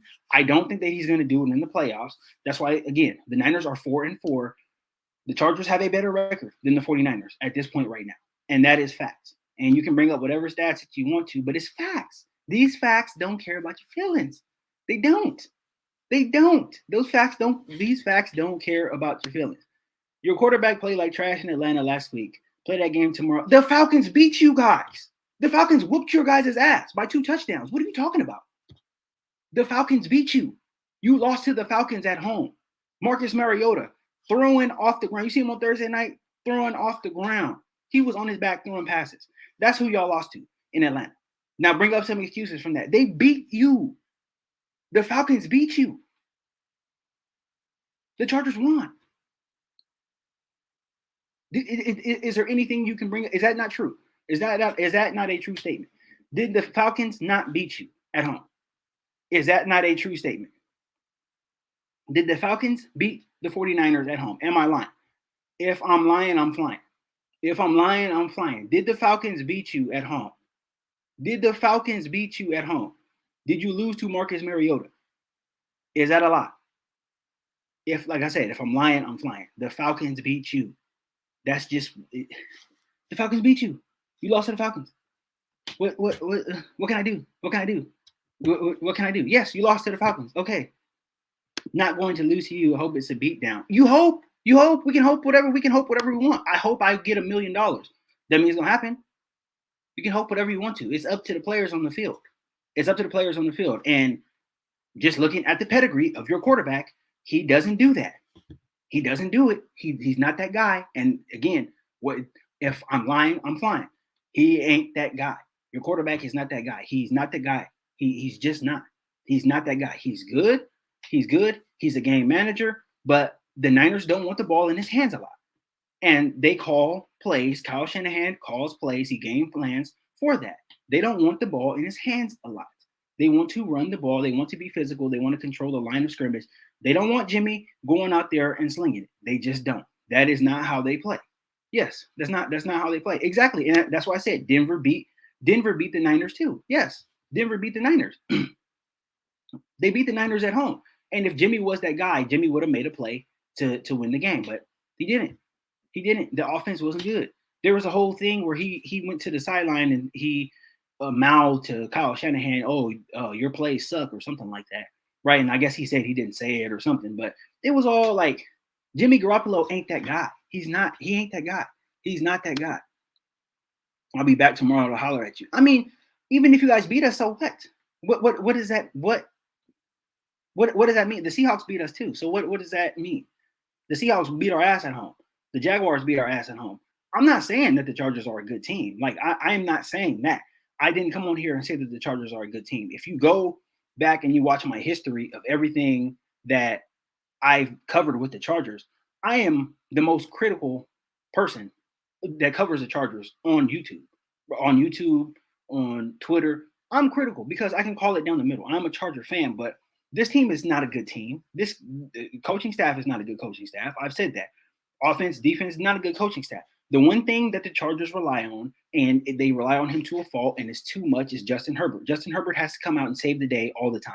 And I've always said that. So the Chargers are not a good team. So would it be a shock if the Chargers lost to the Niners tomorrow? No. Why would it be a shock? We don't do anything. And I've consistently said it. Right, I've been live for 2 hours now. I don't know how many times I've said it. If somebody wants to go back and watch the live and drink every time I said that I don't see the Chargers coming out with a game plan that scares the Niners, somebody would be drunk by now. I didn't say that. So if you guys beat the Chargers, then what? What does that mean? What does that mean for you? It doesn't mean shit for you guys in the long run. The Chargers aren't a good team. They're not a good team. They're decimated by injuries. You're going to be out there facing practice squad wide receivers. It doesn't mean anything. It doesn't mean playoff success either. You're not going to see a team in the playoffs that looks like this Charger team right now. You're not going to be playing up against practice squad wide receivers. You're not going to be facing shitty offensive coordinators who don't know what they're doing. That's not who you're going to be facing in that's not who you're going to be facing in the playoffs. So if the Niners beat the Chargers, okay, congratulations, pat you on the back. What does that mean? It doesn't mean anything though. It doesn't mean shit. It really doesn't. It really, really, really does not. In the long run, for you guys, it doesn't mean anything.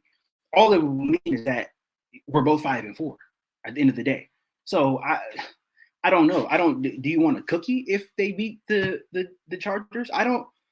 This Charger team is not unbeatable. I never said that they were unbeatable. They have been a disaster. Many weeks. They have been disaster. And Justin Herbert has been the guy to really save. He's saved Brandon Staley's ass on so many occasions. This team has been more disaster than it's just been decent.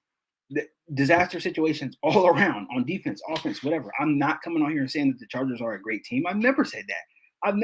And I won't say that until they actually prove that they're a great team. I won't say they've had good performances. I didn't say, they came out great. No, it was a good performance. Let's look to next week. How do they follow it next week? There's been disaster written all over this team, from injury to bad play to everything you can incorporate the Chargers around has been a disaster. So I am not coming out saying that the Chargers are a great team. Do I feel good about how they can defend the Niners tomorrow? Absolutely. Because if you have a Jimmy Garoppolo game, he will throw interceptions. He will turn the ball over. That's what he's done. And you have a chance to win, as opposed to the Niners, really stuffing it down the Chargers' throat. The Chargers can't stop the run game. So if the Niners run the ball and they run for a lot of yards, they're obviously going to win.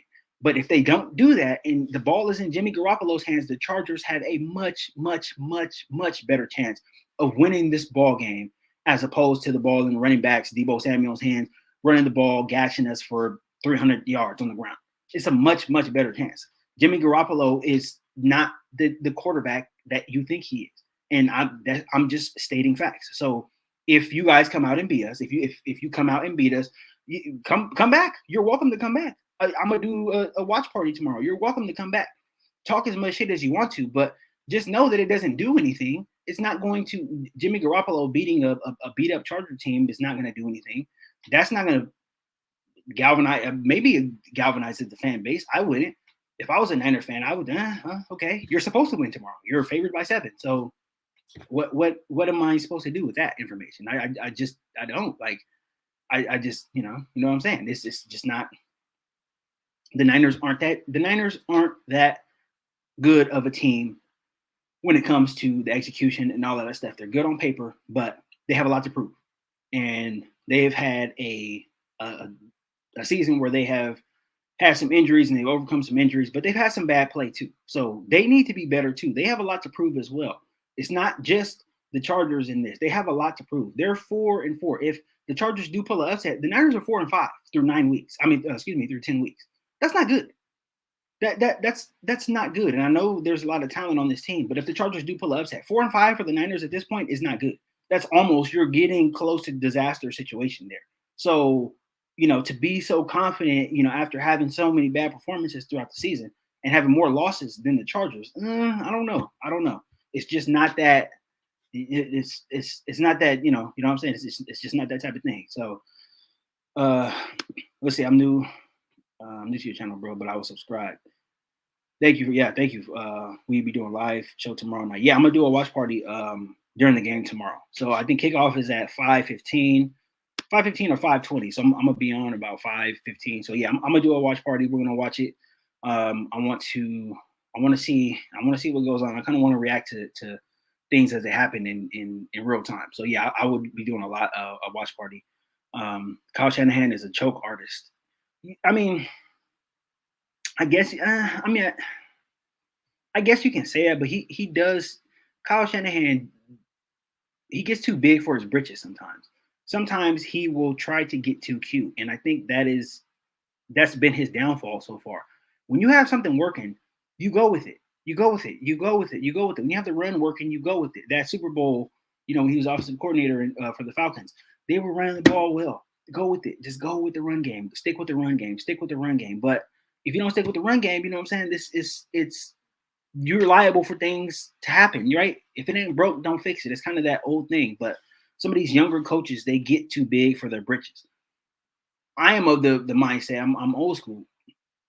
I'm only 32, but I'm old school. If you have a run game going and you are gashing and you're gashing and you're gashing, I'm running it every single time until they stop it. I'm running it until they stop it and until they show me that they can stop it.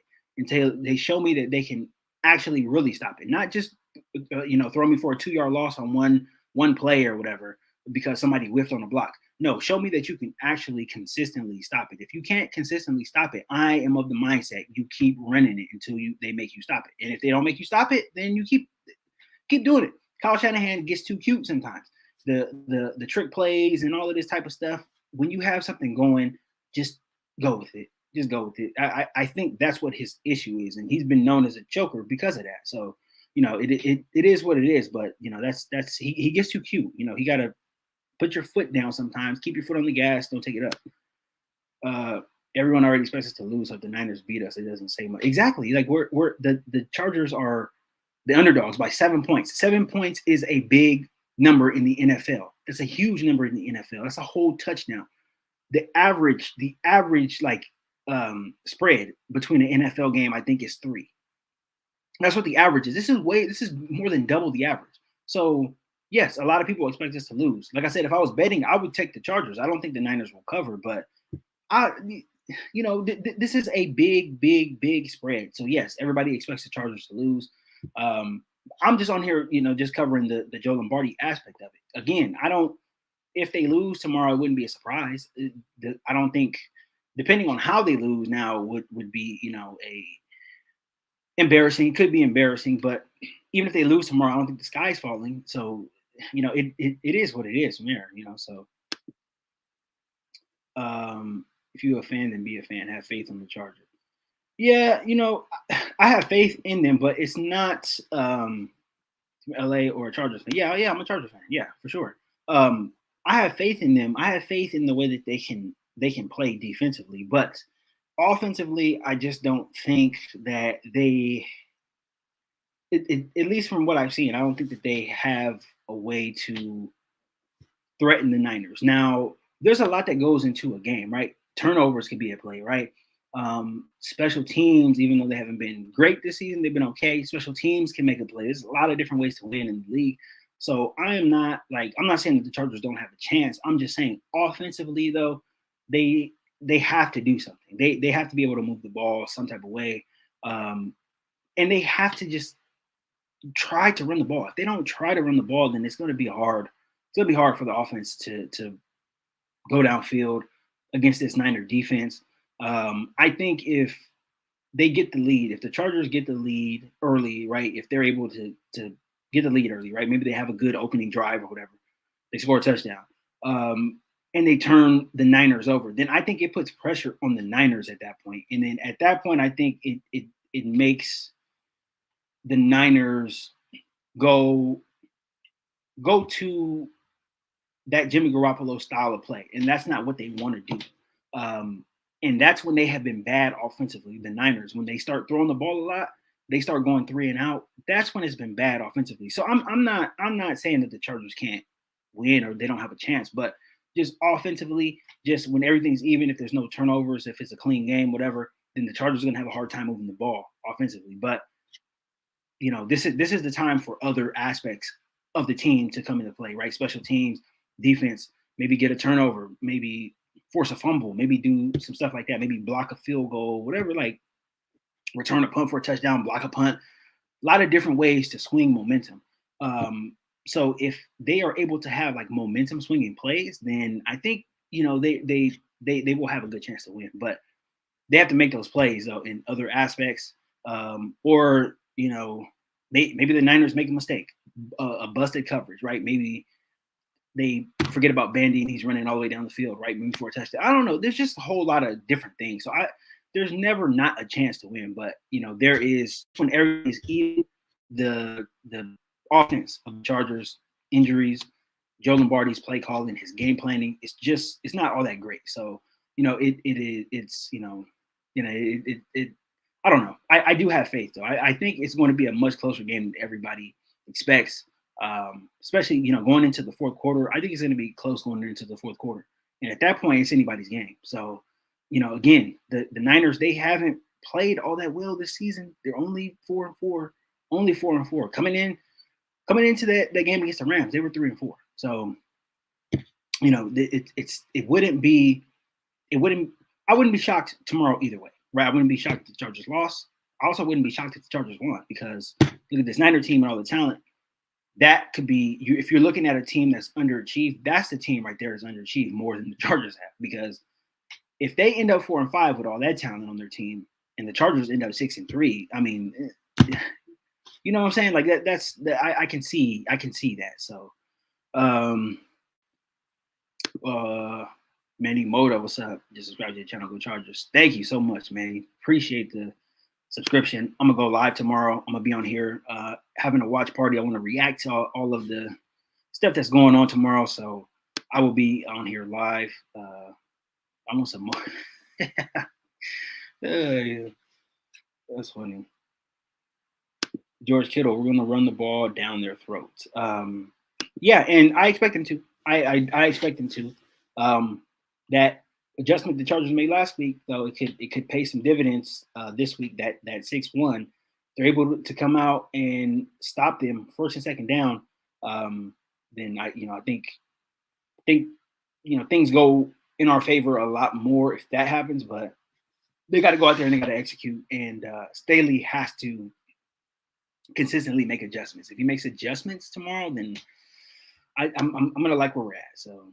Bolts are notorious for coming out strong during the later portion of the season. Our identity is forming. I hope that's true. Especially last week. They can't come out and play bad in the first half again. If they come out and play, or the first quarter, if they come out and play bad in the first quarter, then, I think that'll say a lot more about coaching and what the players feel than anything else. But I think they're going to come out and I think they're going to play a lot better to start the game. I think they're going to be a lot more focused. I think they're going to be better starting the game, especially knowing that this is a primetime game. This is a standalone game. I think they're going to be better. So, hopefully they are able to come out and, weather whatever storm San Francisco has. But again, it's a toss-up. Sometimes San Francisco don't come out right either. So we'll see what happens. We'll see what happens. This is going to be a very interesting game. I think these next two games are going to be the most important of the season, and we'll see what happens after that. But as of right now, I think they're going to be okay. I think they'll be fine. Just going into this game, I think they're going to be fine. Whether we like it or not, both are morphing into a doggish fighting team. Yes, and that's one thing too. They've been in all these games. They've been on the losing end, a couple of blowouts, but these other games are, aside from the two blowouts, all of these have been dogfights. And,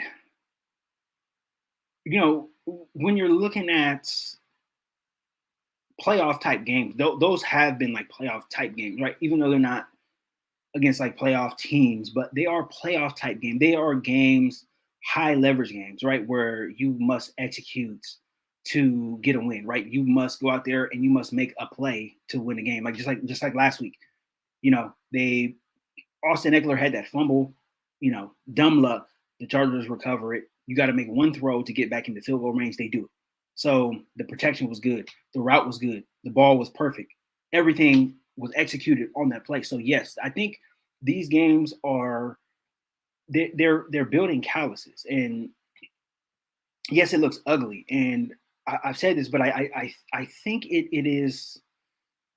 I think it's in the psyche now of the players that if things are not going well, we're not going to panic. So I hate that it is this way, but I agree with you. I definitely agree with you. They're in the dogfight type of mentality. They're in slugfest, and this is, again, it doesn't look good, but it is something that is.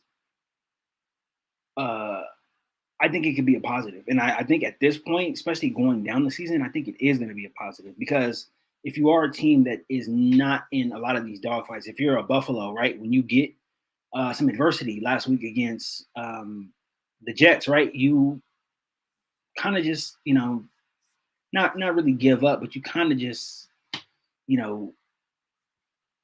taper off a little bit, right? And that's what allowed them to get upset last week. But when you're in dogfights week in and week out, you know that nothing's going to come easy. So I think the psyche is there. And the opportunity to be 6-3 and, really with no business being 6-3, I think it really can be something positive for the Chargers, but we'll see. We'll see what happens. I'm going to go ahead and cut it off here, guys. I've been live for a minute.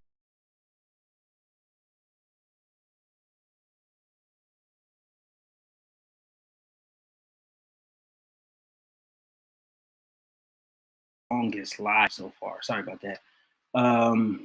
Let's see. Once team gets about 90% at minimum, one legit weapon, I like our chances against all. Yeah, once they come back, once Mike and Keenan come back, I like our chances as well too.